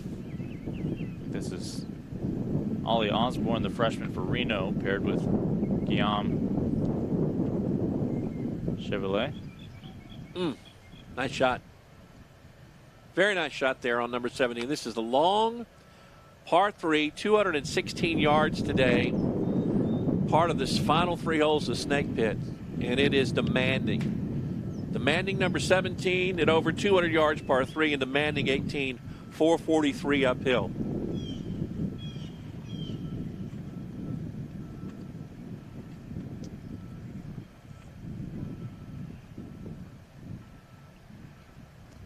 In Memphis, led by head coach Blake Smart, SMU head coach Jason Enlow. We heard Haley Outen's chat with Coach Smart of the Tigers after yesterday's nice round of 18, taking over the lead, a lead that they have grown here today.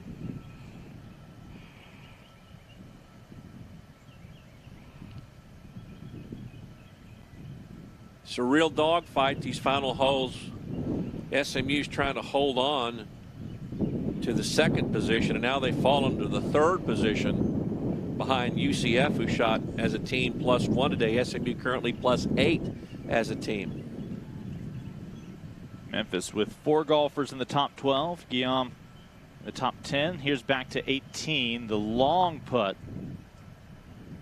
And we'll be looking for a par. Nice lag putt. Now back to 17 for the par putt. That drops. Very nice up and down. So the sophomore for France is able to send it home and back out now to 18. Martin has a putt for birdie for Memphis, looking to extend their lead. Back on 17, that's a nice par putt. Yeah, Osborne, the Nevada native.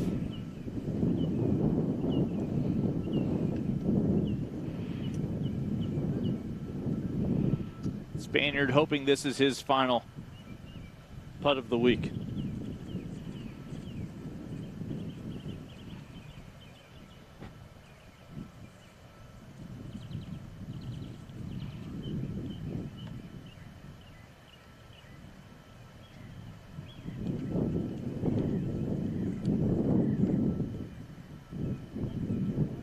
Yeah. Beautiful putt. Par on Sunday, par yesterday, here on 18, and able to finish here. Nice way to end this tournament. Just a little slight right to left putt, and boom, goes in for Borja Martin of Spain.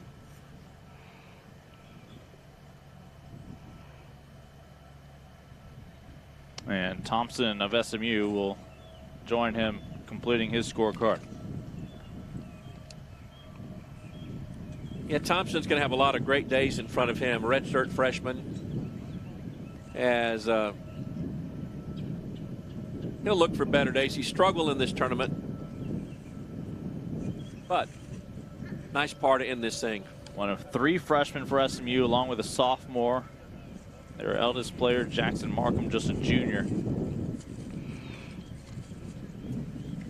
And we saw Guillaume a moment ago wrap up on 17, about to tee off here on 18.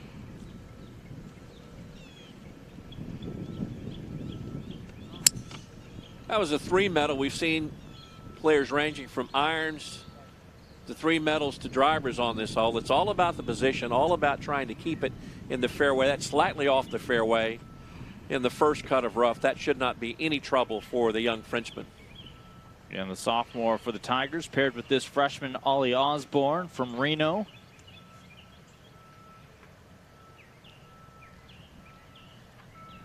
Osborne at the moment tied for 32nd in his first ever American Championship, 12 over for the week. He's lost that left, Lincoln. Yep, going to be in the left rough. Well, we've seen it's a difficult shot over the trees, but hit it to the left, and it's all about the lie over there. Sitting down just a bit. Was it Wren who made it look easy? Yes.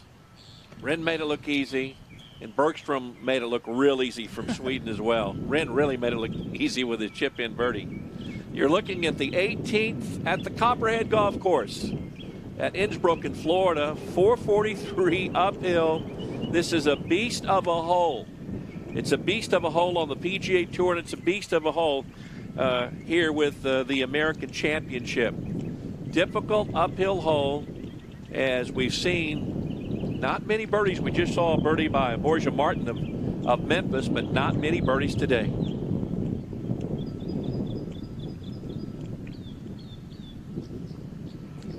You do know we will have a new champion this year. Bulls are already in the clubhouse, had a little earlier tee time on this final day than they're accustomed to. Each of the last 4 years, they led wire to wire. This week, SMU led after Sunday. Memphis took over the lead yesterday, and they look to be your decisive champion with even a modest finish here on 18. We'll step aside one final time. When we come back, we will be crowning champions here in the American. Both team title and individual title still up for grabs. In a city known for doing things our way, there's a university that's driven to do the same, to blur the outdated line between academic pursuits and active ones.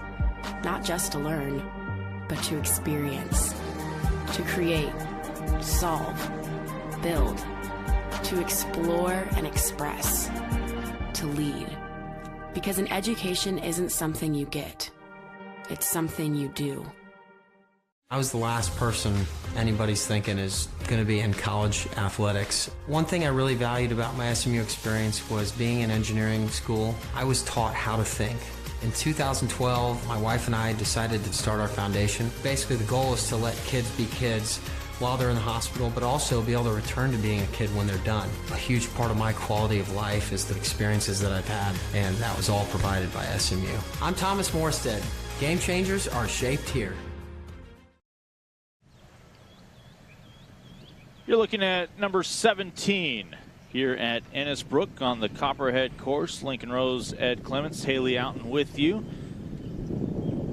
As right now, the Memphis Tigers looking to wrap up a team title and a Mustang trying to hang on for an individual championship. For the Bearcats of Cincinnati, Austin Squires had a great final day, and it has put some pressure on Mac McClure of SMU, but Mac has started to grow that lead now with a strong showing here on the back nine after a record-setting first 36 holes over the first 2 days here in the American Championship. He's really a special player, Lincoln, as we all know. Brian Gathright is his coach from Cordillera in San Antonio. Gathright is a very accomplished top 100 teacher in the country with people like Nota Begay and Jimmy Walker, as he has been Mac Meisner's coach since the 8th grade. Of course, Mac played for San Antonio Alamo Heights, but just an outstanding young golfer who's going places, who was in the round of 16 at the U.S. Amateur last year, highly recruited, and leading SMU. Unfortunately for SMU, they're not going to win the team title. They may slip to number 3, but it looks like Mac Meisner well in control of this medalist honor, winning by 5 strokes right now. We'll see Brad Bodden on 18 in a little while. The senior from England is actually going to be in contention for a 2nd place finish. But right now you're looking at the green on 17. It's a simple chip shot on this long, difficult par 3, and it's going to come up a little short. And this is Isaiah Jackson, one of the 2 junior college, this is Jackson Markham, the junior, as you noted, from Westlake, Texas. One of the 4 Texans in this lineup for SMU.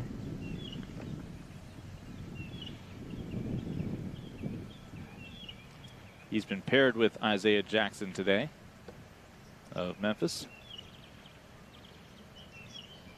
Isaiah Jackson's a nice player, shot rounds of 74 and 70 as we see the next group getting up to the tee box on number 17 here at the Copperhead course. Now off in the distance, the freshman Ben Wong.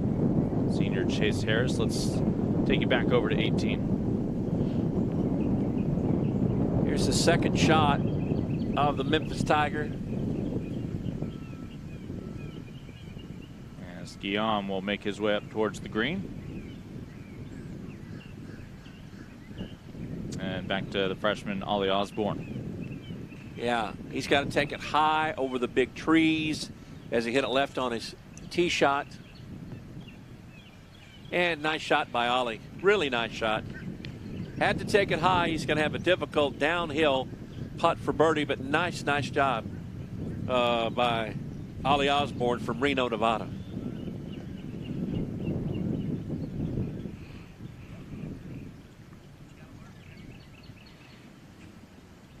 Isaiah Jackson's going to play next for Memphis. Rounds of 74 and 70. Already a win earlier this year at the Patriot All-American back in December. Again, transfer out of Meridian Community College.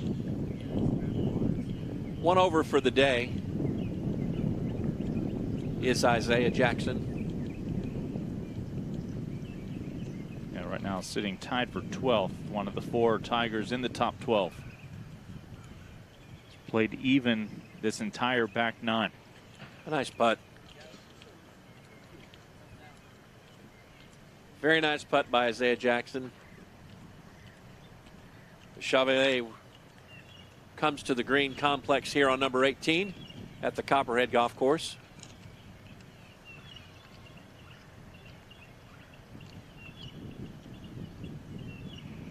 He faces a very difficult chip because we've seen all afternoon long, if you get it past the hole, it's going to run off the green.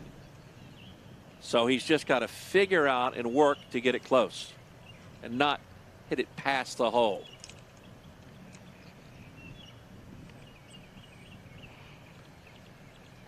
Markham for SMU on number 17. Nice putt. So that leaves Jackson, the junior, just 1 more hole to go for his 3-day experience here in Palm Harbor. In Palm Harbor, about a 45-minute drive from the campus of USF, our host this week for a 3rd straight year.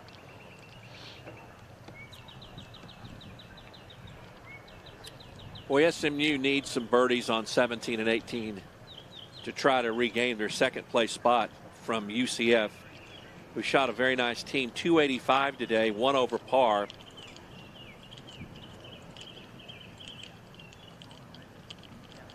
But they need some birdies on this last hole.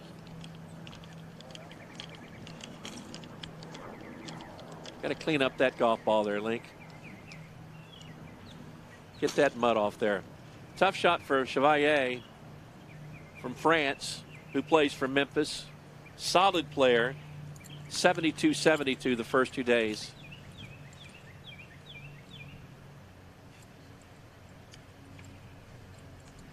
Ball sitting down just a bit. Had a double bogey here on 18 on Sunday. Even par yesterday. Going to leave it short. Did not release as he wanted to release. And again, he knows, as we know, that if you hit it past the hole, it's going to go off the green. Now here comes Isaiah Jackson. Big left-handed swinger. Got an iron out just strictly for position. Looks like he carries a driving iron in the bag, and he'll use that.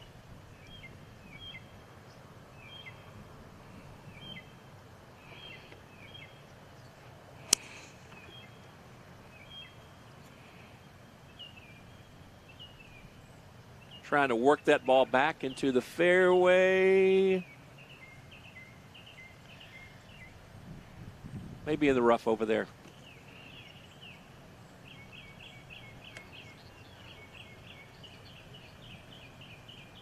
Markham now will play the driver. Here's the putt. And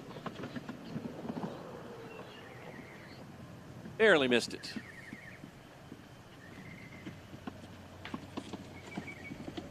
Going to tap in for his par 4.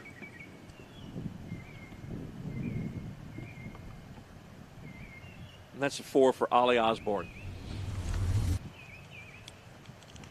I thought he had this putt. Nice speed. It just did not move to the left as we've seen other putts move today.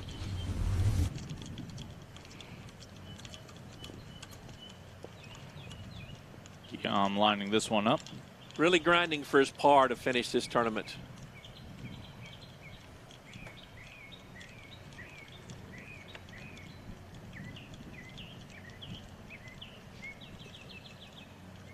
And trying to hang on to a top 10 finish this week.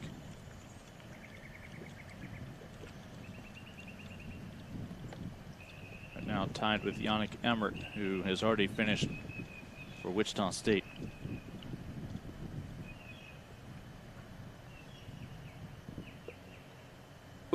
Ooh. Work left for the Memphis Tiger.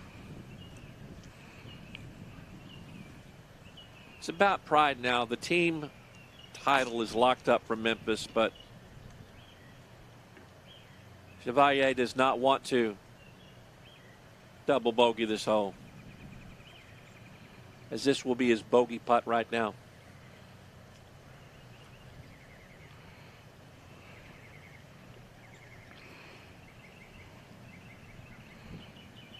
And we won't see Blake Taylor of ECU or UConn's Jimmy Herval, but congratulations to them for likely top 10 finishes this week. Yannick Emmert can say the same for Wichita State. They all finished on the other half of the course today.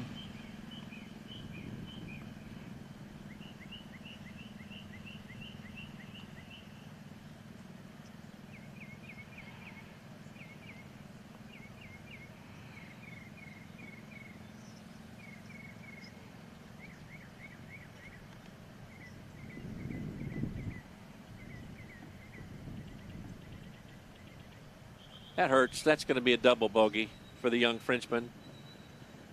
But again, his team's going to win the team title. But he didn't want to do that.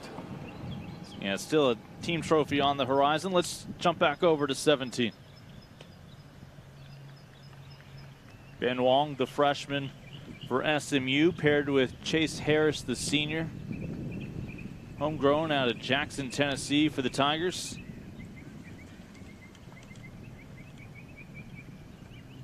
Our first look at Wong. He's from the Houston area, the Woodlands, originally from Hong Kong. 73-73 the first couple of days. Oh my. Beautiful putt for Ben Wong. Ben, business as usual if you try to read his body language. He's got one hole left.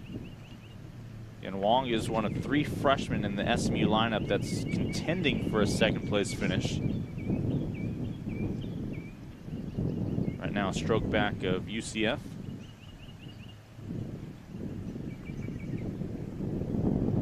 Chase Harris, another lefty, putt from the left side for Memphis. Birdie putt is underway. Ooh, just a bit outside. You mentioned this earlier. Memphis's big question this year was whether a true #1 player would emerge. They've had great depth throughout the lineup. Haven't necessarily had the dominant #1. Jackson was one of the newcomers this year via transfer, but Brad Bodden, another one of the transfers from junior college, ultimately would emerge as their guy. Here's Jackson from the fairway at number 18. Hit an iron off the tee. He's got about 160 yards to the hole. Big swing. And that's a beautiful shot. Wow, that's a nice shot. Isaiah Jackson, junior college transfer. Look at that left-handed putter out as he walks up to the green. Mark him in the trap. As these accomplished players, his trouble is going to be the tree on the left side near the green here at 18. He's going to have to maneuver the ball around that tree, hook it as it gets towards the green, or go over.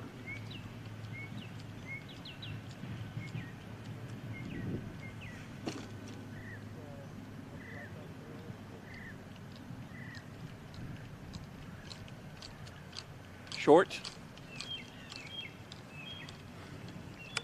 Can't say it enough. You gotta get the ball in the fairway on number 18 here at Copperhead.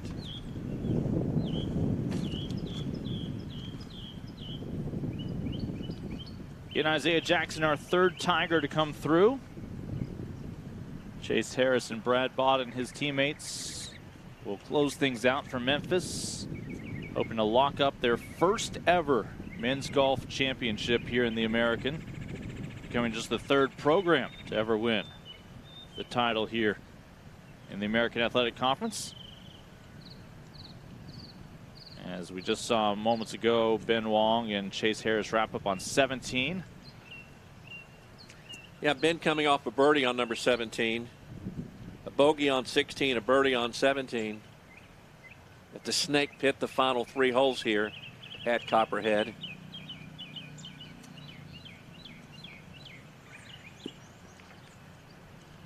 Again, this is big for the teams. SMU and UCF currently tied at plus 13. Yeah, the Knights just sitting back and watching as spectators now. SMU can still influence this finish. Indeed they can.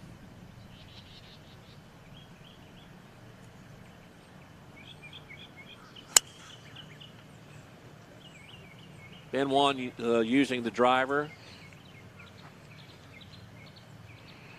That's a gorgeous drive by Ben Wong. Perfect position as he'd like to go birdie for SMU to get them firmly in second place in the conference. Chase Harris, the senior from Jackson, just like his teammate Isaiah Jackson, decides to use the driving iron, which would put you a little further from the green, but he wants to get it in the fairway.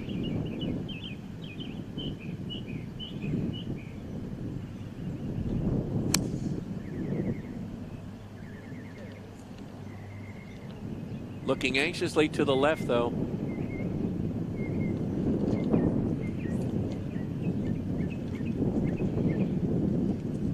Again, a par 4 here on 18. As back to the green with Isaiah Jackson. Here's Markham for SMU. This is big. This is a big shot when you look at the team totals. This is his third shot. We'll start here with Ben Wong. And that is a gorgeous shot. Wow, what a shot. Beautiful shot. Yeah, a nice finish on 17. Almost did the exceptional here on his final hole of these 3 days.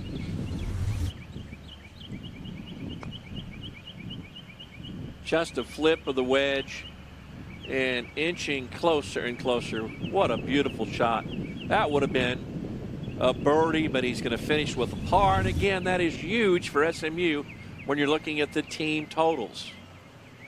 Isaiah Jackson here would like to finish with a birdie.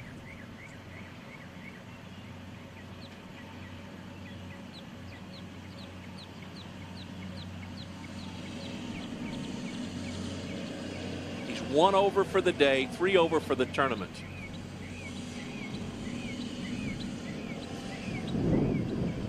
He's going to give this baby a close look, Link.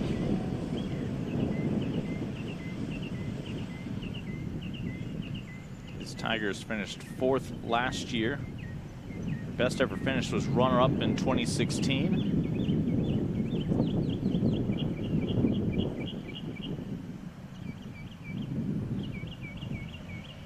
Oof. Just missed it on the right side. That's going to be a tap-in par for Isaiah Jackson from Golden, Mississippi. Where's Golden, Mississippi? I don't know where Golden, Mississippi is, but I'm sure it's a nice town. There's only so much margin for error. I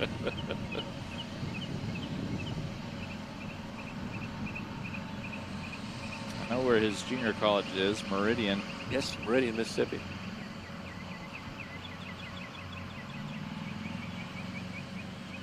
Oh!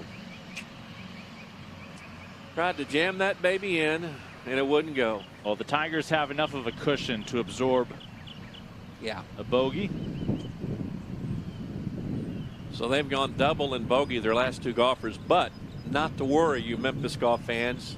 Your team's going to win. They'll have Chase Harris, Brad Bodden to come through back on 17. Here are your number 1s for Memphis and SMU. It's our first live look today on our coverage of Mac Meisner for SMU. Mac's 2 under for the day, 12 under for the tournament. He had rounds of 66 and 66, and now he's 2 under today. A 5-shot cushion for the medalist race for the American Championship. Yeah, it was a 10 under 36 hole record here in the American Championship. Otherwise, the 7 under from Austin Squires would have been your headline of Cincinnati. Yeah, Squires played really, really well today. Bogeyed 18, but he played well. Meisner last year as a freshman finished tied for 5th. Here is our man from Hockley, England, the junior college transfer from Eastern Florida State, Brad Bodden. Back on 18. Chase Harris, his 2nd shot. Nice position on this drive. Yeah, right on the edge of the fairway. Gonna have a long putt for birdie, though. And he's paired with the freshman Ben Wong of SMU. Back over to 17 to Bodden.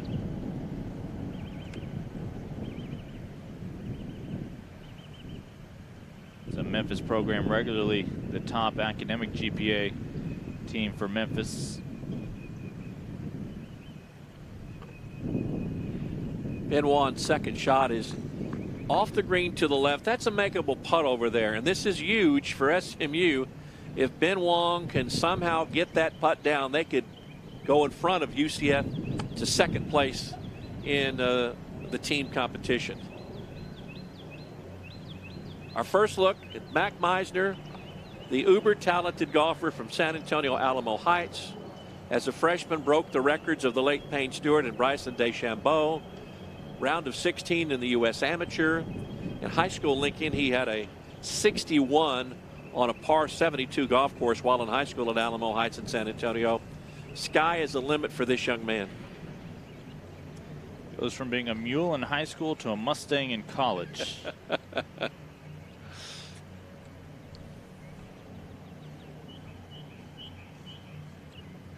Either way, a workhorse. Yes. Birdie putt en route on 10. He got it. Just a routine birdie for Mac Meisner. Now 3 under for the day.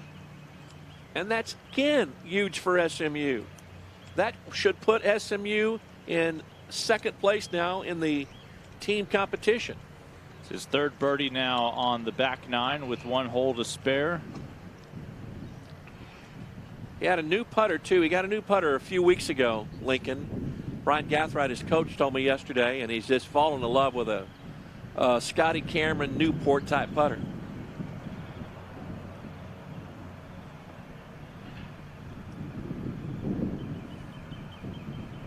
SMU with a flurry of activity late in this tournament, but not enough to catch Memphis.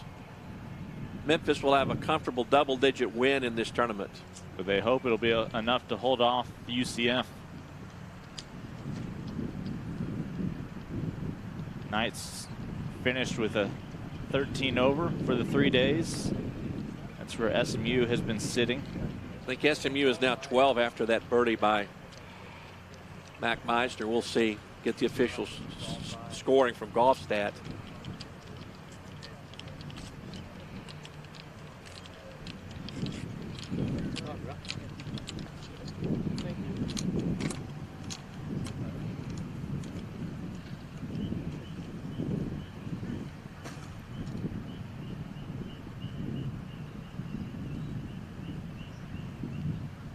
Harrison Wong here on 18. You see again the long putt for the senior Chase. Big breaker, right to left.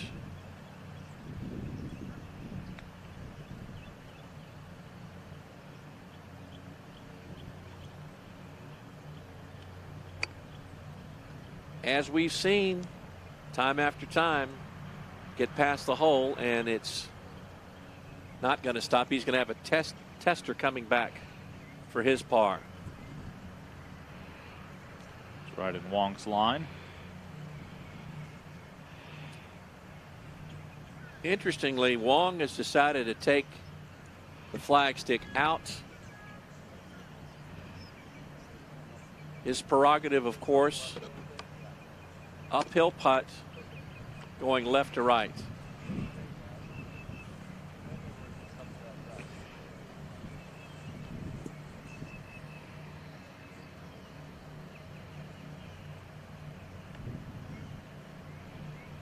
Ooh. It's going to be a par for Ben Wong on his final hole here.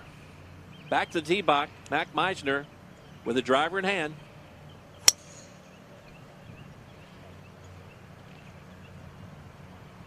Our individual leader, Mac Meisner, just a sophomore, comes up just short of the beach. And overall, looking good in terms of claiming that individual title.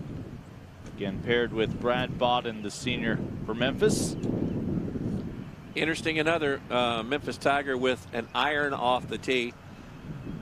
A lot of time the coaches will say, fellas, hit the driving iron off the tee for position.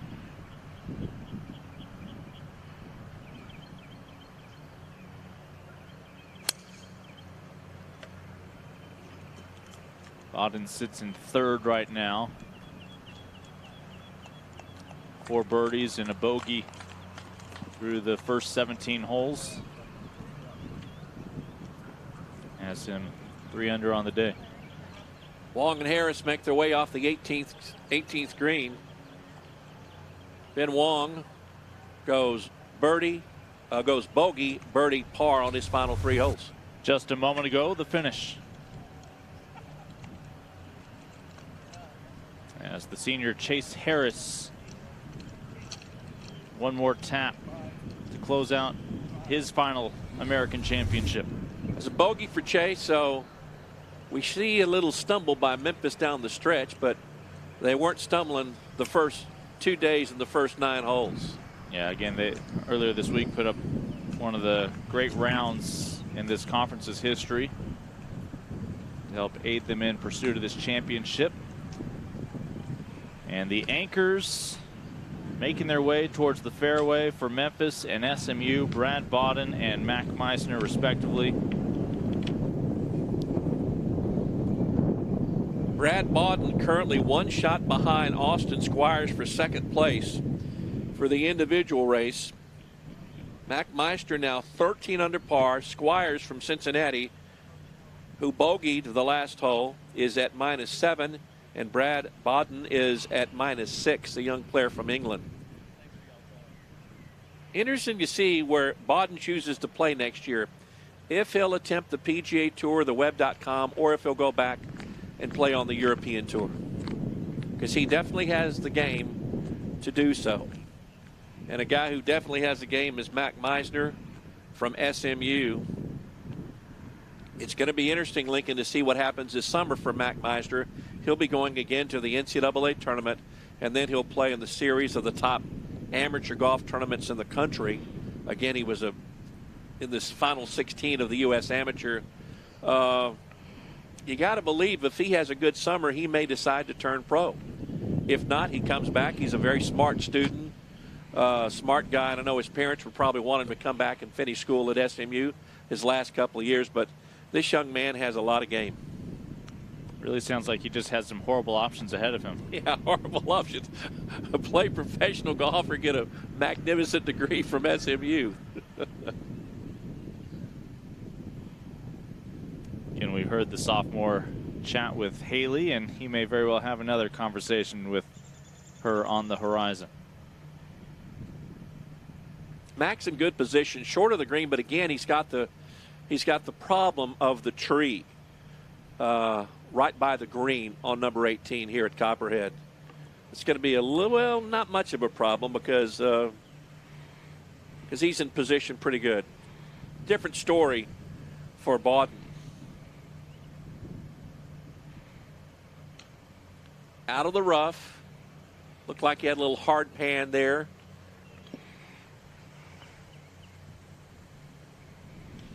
He hit the driving iron to lay back, and it did not turn out.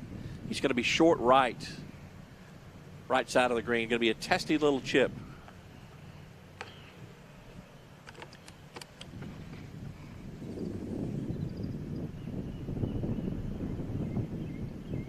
Meisner and his coach trying to figure out the yardage. Calculate yardage, uphill, wind. Not a terribly windy day at all. We hear some wind in the microphones from our cameras. But Mac trying to calculate where to put this baby. Mac's been even here on 18 the first 2 days.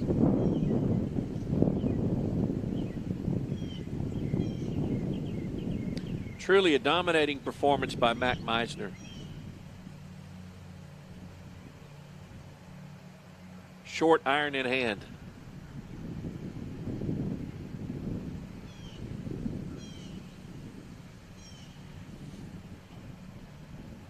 Five under each of the first 2 days, 3 under today. Exactly where he wanted it, right in the middle of the green. He'll have a downhill putt of about 25 feet for a birdie, and high fives all around. This is a nice walk for Mac Meisner. Job well done by this SMU Mustang. A couple of programs that are going to be receiving some hardware. A team title for Memphis, an individual title for that sophomore right there for SMU. Again, stick around. Even once all the clubs are put away, we'll have our awards ceremony here on the American Digital Network. In the race for the team battle, Memphis is currently -1, the 13-shot lead over SMU, and SMU leads UCF by 1 shot, and with Meisner where he is, 2-putt will give SMU the second position in this conference championship race. Same place they ended last year. Yeah, the 2014 champs, last year runner-up to USF.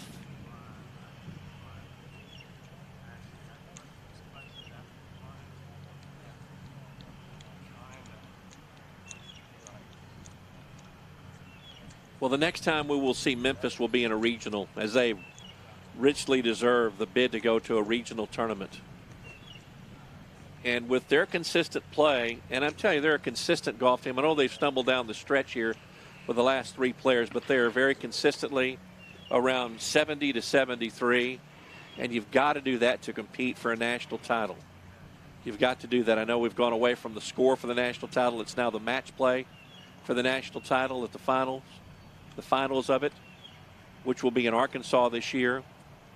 But just consistent play will win you a lot of tournaments.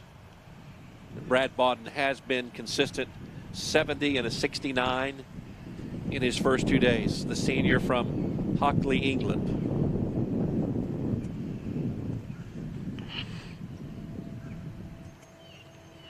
He needs this to go in, Lincoln, to tie Austin Squires for second place. 48 scorecards are complete on this final day. Down to our last 2 golfers, our final 2 teams. Chip shot just checked up really, really quickly for Bodden. So minus a huge 4 putt, he should get the number 3 position in the conference. We'll finish just ahead of UCF's Kyler Tate and a stroke back of Austin Squires, who finished 7 under for the Bearcats. Memphis as a whole will have 4 of the top 12 and 2 of the top 5. Mac Meisner still working. Work, as he's done all tournament long. 66 and 66. Currently at 3 under par for the day on this par 71 golf course. As he's looking to get maybe one more birdie to end it in a big way. Got to believe when he goes to play, more than likely as an individual in the regional tournament, and wherever he goes, he's going to be one of the top players there.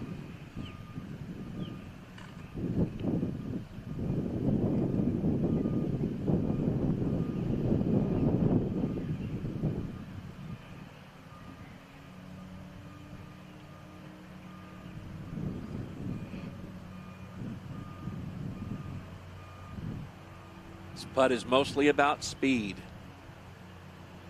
Not a whole lot of break in this putt.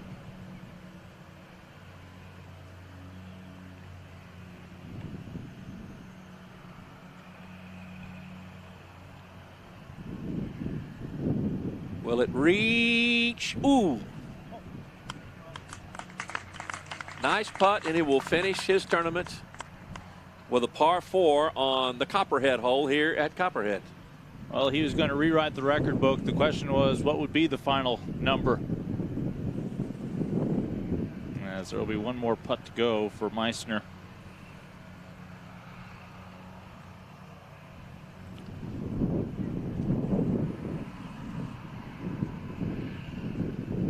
Bodden would love to end this with a par.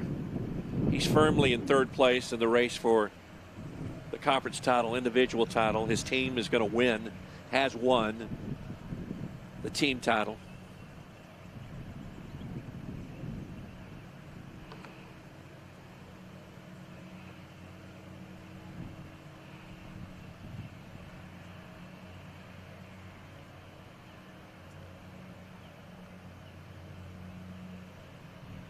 Bodden's putt left it short. He's not going to like that. He finishes with a bogey, and that's going to make him -3 for the tournament and a finish of 3rd place in this American Conference individual race. 49 scorecards complete. 1 man to go. Mac Meisner set the 36-hole American Championship record. A combined 10 under coming into today.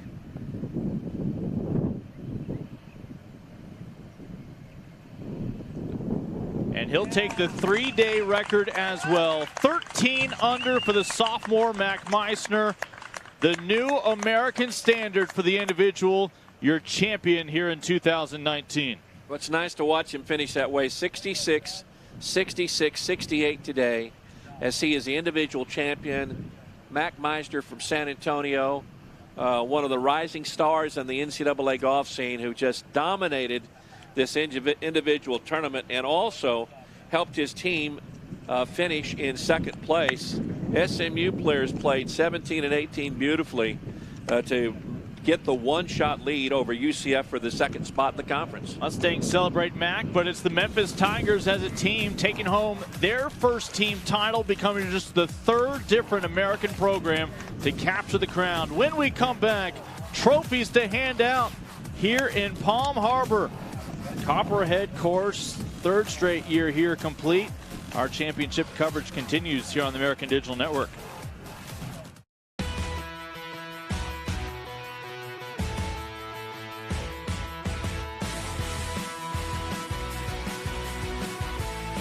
Purdy scores! 3 strikeouts in a row. Dominance for a fourth straight year. Hueso from 30! Unbelievable. And be able to celebrate this type of championship. There's the record breaker. They are the champions of the American. How do you drive impact for 200 years? By doing it boldly. By building a bridge, breaking a barrier, planting a flag, owning a stage. Because here, we learn by doing and believe the status quo was built to be broken. So be proud, be bold, be Cincinnati. We're 2 centuries in, and we're still creating what's next. We are boldly Bearcat. There's a lot to do out there. You can either talk about it, or you can do something about it. At ECU, we choose to do things. And we can help you do just about anything. Come here to keep hometowns thriving, hearts beating, or make waves across the world. Wherever you're headed, this ship can get you there. With 30,000 of us doing so much, you won't find anyone sitting around. You ready?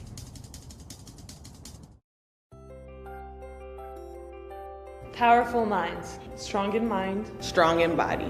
The American is dedicated to promoting success through a healthy, powerful mind. If it is okay to seek help for injuries we can see, then it needs to be okay to seek help for injuries we can't see. Mental health awareness is important because I think a lot of times it goes unnoticed in college athletics. We look after our bodies, and it's just as important to look after our mental health. It's time to end the stigma related to mental health and seeking help. End the stigma.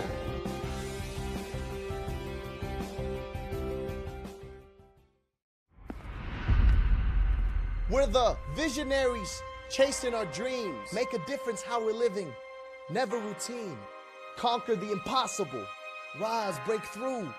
Fire in the belly. We've got something to prove. The world's watching while we're reaching for gold. Go higher, go further. Let your story unfold. Passionately smashing every expectation. Create and express. Every act is innovation. Powerhouse. In a city known for doing things our way, there's a university that's driven to do the same, to blur the outdated line between academic pursuits and active ones, not just to learn, but to experience, to create, to solve, build, to explore and express, to lead. Because an education isn't something you get, it's something you do. Strong in mind, strong in body, strong in school, sport, life. The grind is 10% physical and 90% mental. The mind is the power. The body is a means to jump higher, run faster, be smarter, and live longer. There is no weakness when it comes to seeking help. We are stronger together. So let's talk about it. A waterfall starts with one drop. Change starts with one person. The American is dedicated to ending the stigma related to mental health and promoting success through a healthy, powerful mind. Promoting success through a healthy, powerful mind. I was the last person anybody's thinking is going to be in college athletics. One thing I really valued about my SMU experience was being in engineering school. I was taught how to think. In 2012, my wife and I decided to start our foundation. Basically, the goal is to let kids be kids while they're in the hospital, but also be able to return to being a kid when they're done. A huge part of my quality of life is the experiences that I've had, and that was all provided by SMU. I'm Thomas Morstead. Game changers are shaped here. Discovery. It can come from any direction, in places new and familiar, but often starts from within.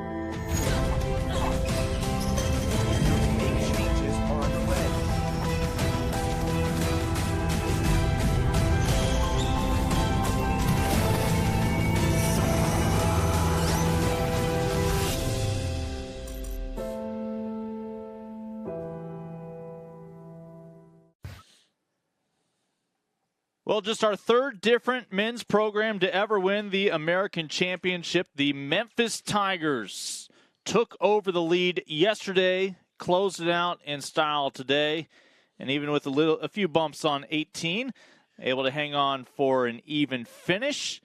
Meanwhile, the headline, the individual performance, the record-breaking performance, both on this course and overall on the American Championship, it belongs to a sophomore by the name of Mac Meisner. He, again, is with our Haley Outen.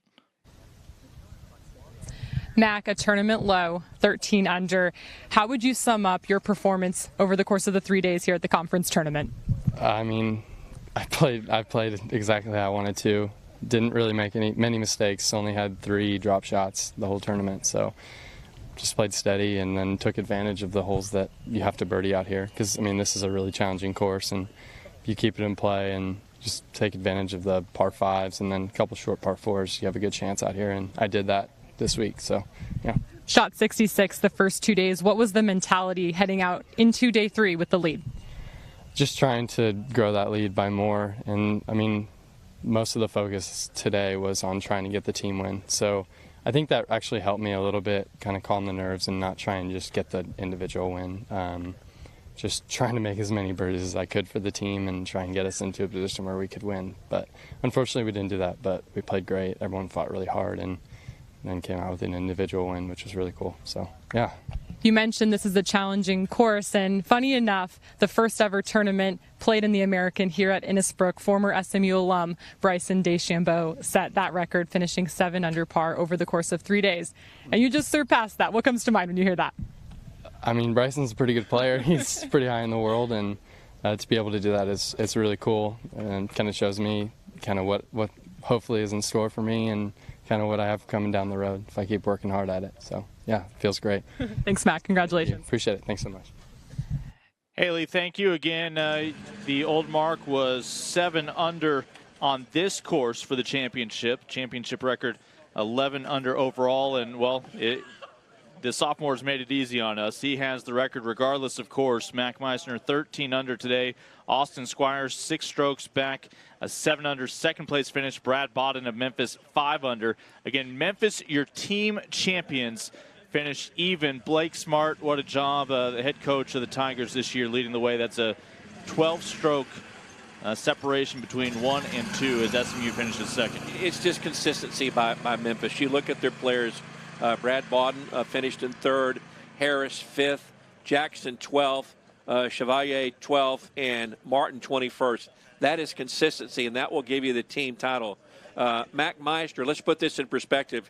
He shoots 13 under par for 3 days. Again, in the Valspar tournament from a couple of months ago on the PGA Tour, Paul Casey shot 8 under for 4 days. Put that in perspective, ladies and gentlemen. You have a budding superstar in Mac Meisner who only had 3 bogeys for 3 rounds. Total control of his game, and what a dominating individual performance.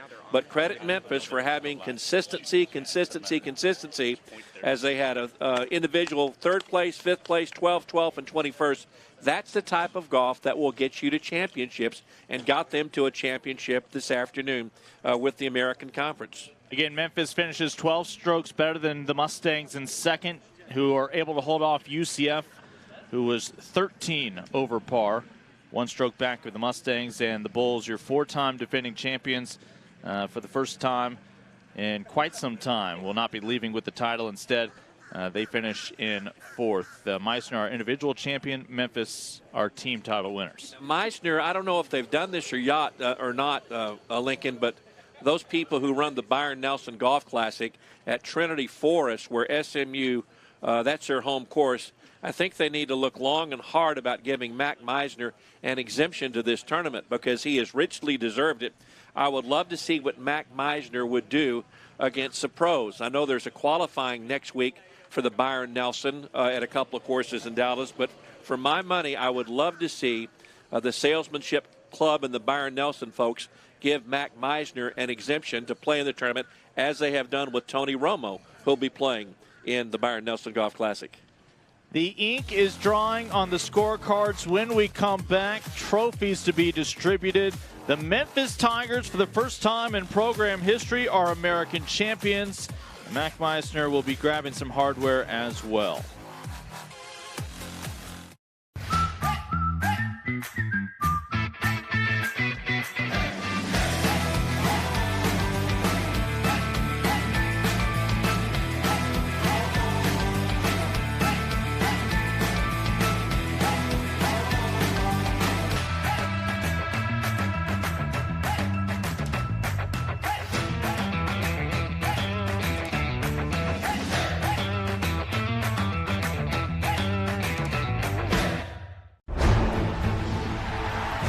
More than 7,000 student athletes rising to become champions in 22 different sports at 13 esteemed institutions across 11 states.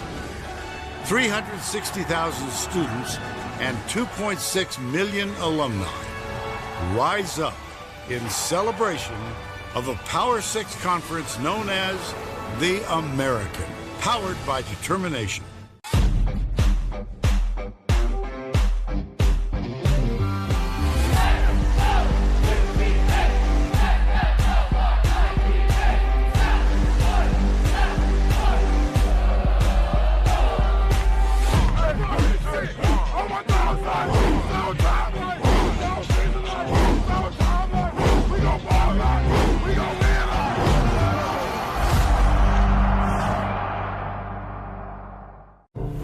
People say we're big. Well, what is big? This is big. It's an energy. An opportunity. So go on. Dream big. Because big is just the beginning. I got it.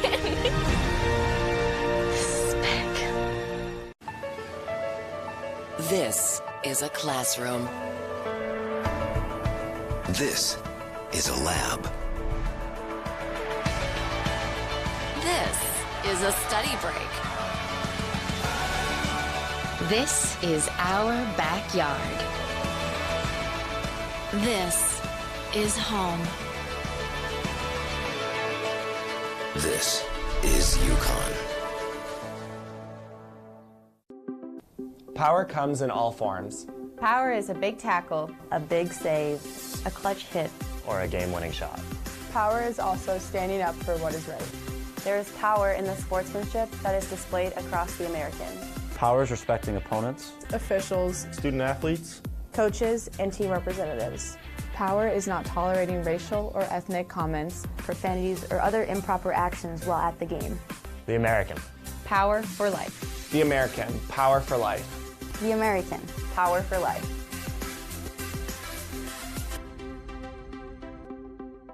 Awards ceremony. Award ceremony underway. Let's listen in. Membership, Commissioner Mike Oresco. The conference commends all of the competitors for a very exciting men's golf championship this year. The conference would like to thank our hosts, Innisbrook Resort and University of South Florida, particularly the efforts of Alexa Farrell at Innisbrook and Jim Fee and his staff at USF. Let's have a round of applause, please. Finally, a special thanks to Brian Decker on the North Florida PGA, the rules officials, and all of our volunteers. Thank you for providing the atmosphere for a great championship for all of our student athletes. Making our awards presentation today, Bobby Wagan, Assistant Commissioner from the American Athletic Conference. We'd like to begin the awards ceremony by first honoring the 2019 American Athletic Conference Men's Golf Individual Runner-Up with a 54-hole score of 7 under 206 from Cincinnati, Austin Squires.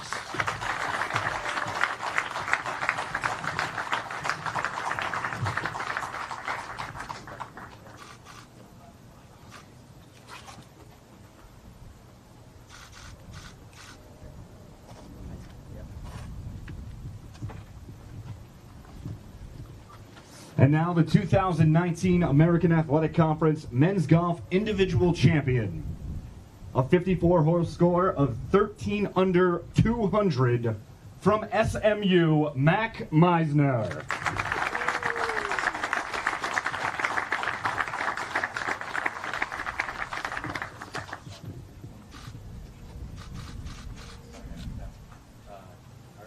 Mac, will you take a microphone for us? Yeah.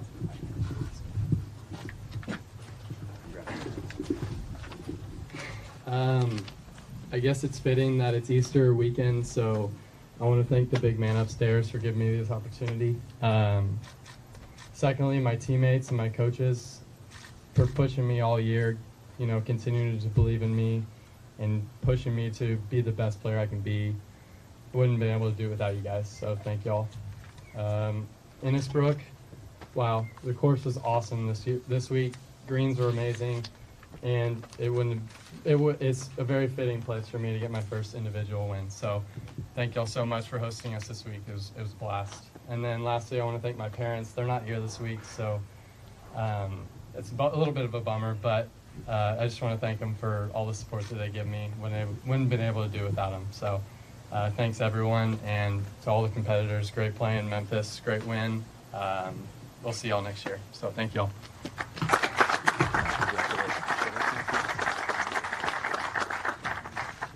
Congratulations, Mac. And now on to the 2019 Men's Golf Championship runner-up team. With a score of 12 over 864, ladies and gentlemen, the SMU Mustangs. Would the team captains please come forward and accept the 2019 American Athletic Conference Men's Golf Runner-Up Trophy.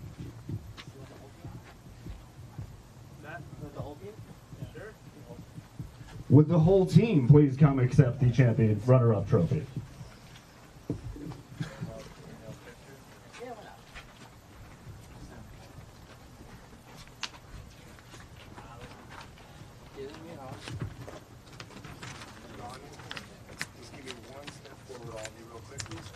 Perfect right there. Thank you. Right here. All right, here you go.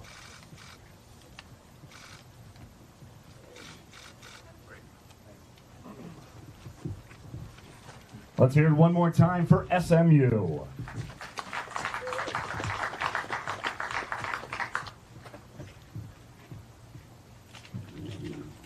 And now our trophy of the day goes to the 2019 American Athletic Conference Men's Golf Team Champions. With a team score of even par 852, the University of Memphis Tigers.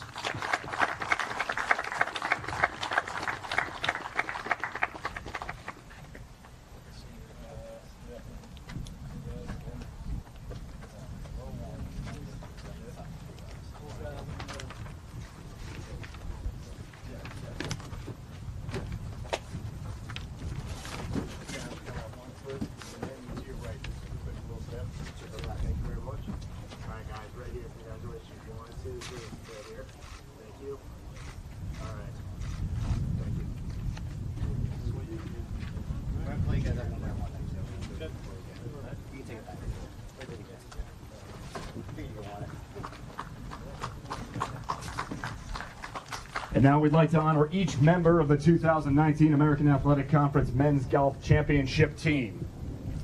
First up, Nick Giles.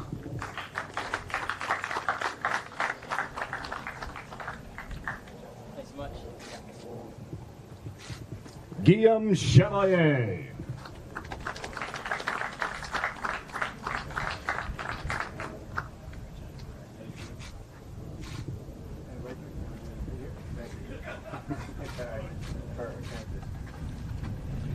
Portia Martin.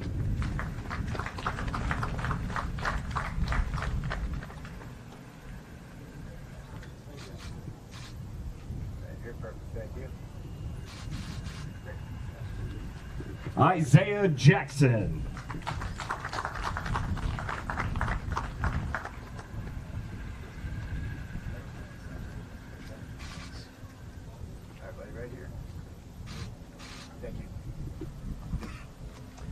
And Brad Bodden.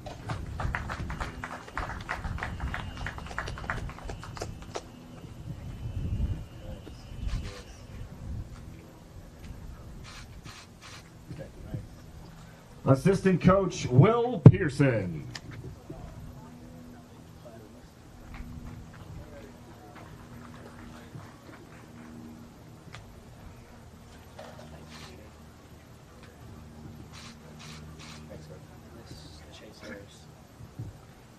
And one more, Chase Harris.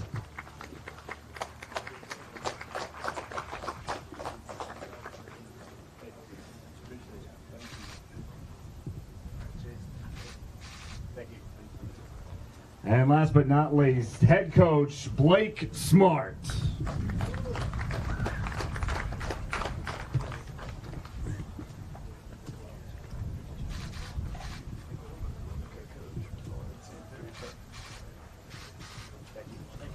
Coach, just say a few words for us.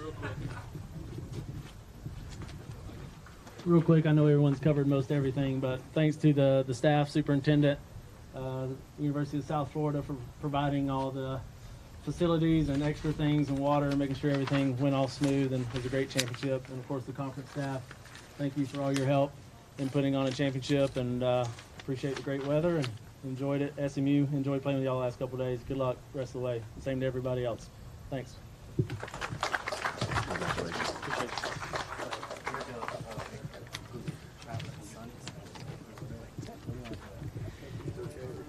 Memphis Tigers, led by Brad Bodden's 5 under, third place individual showing, just a couple strokes back of runner-up Austin Squires. T-shirts and hats. And ladies and gentlemen, thanks again to all of our competitors. Congratulations. This concludes our awards presentation. Thank you and have a safe trip home. For the picture. In just a moment, Haley will have a chance to catch up with head coach Blake Smart after leading his Tigers to their first ever American championship. And Haley is with the coach. Blake, for Memphis, first ever tournament title in American Conference history, able to win by 12 strokes over SMU. What quality does this group possess that allowed them to come in this week and fight? At the end of the day, I think they're coachable. They bought in a long time ago. We had some bumps in the road, but the more they bought in, the success started to come.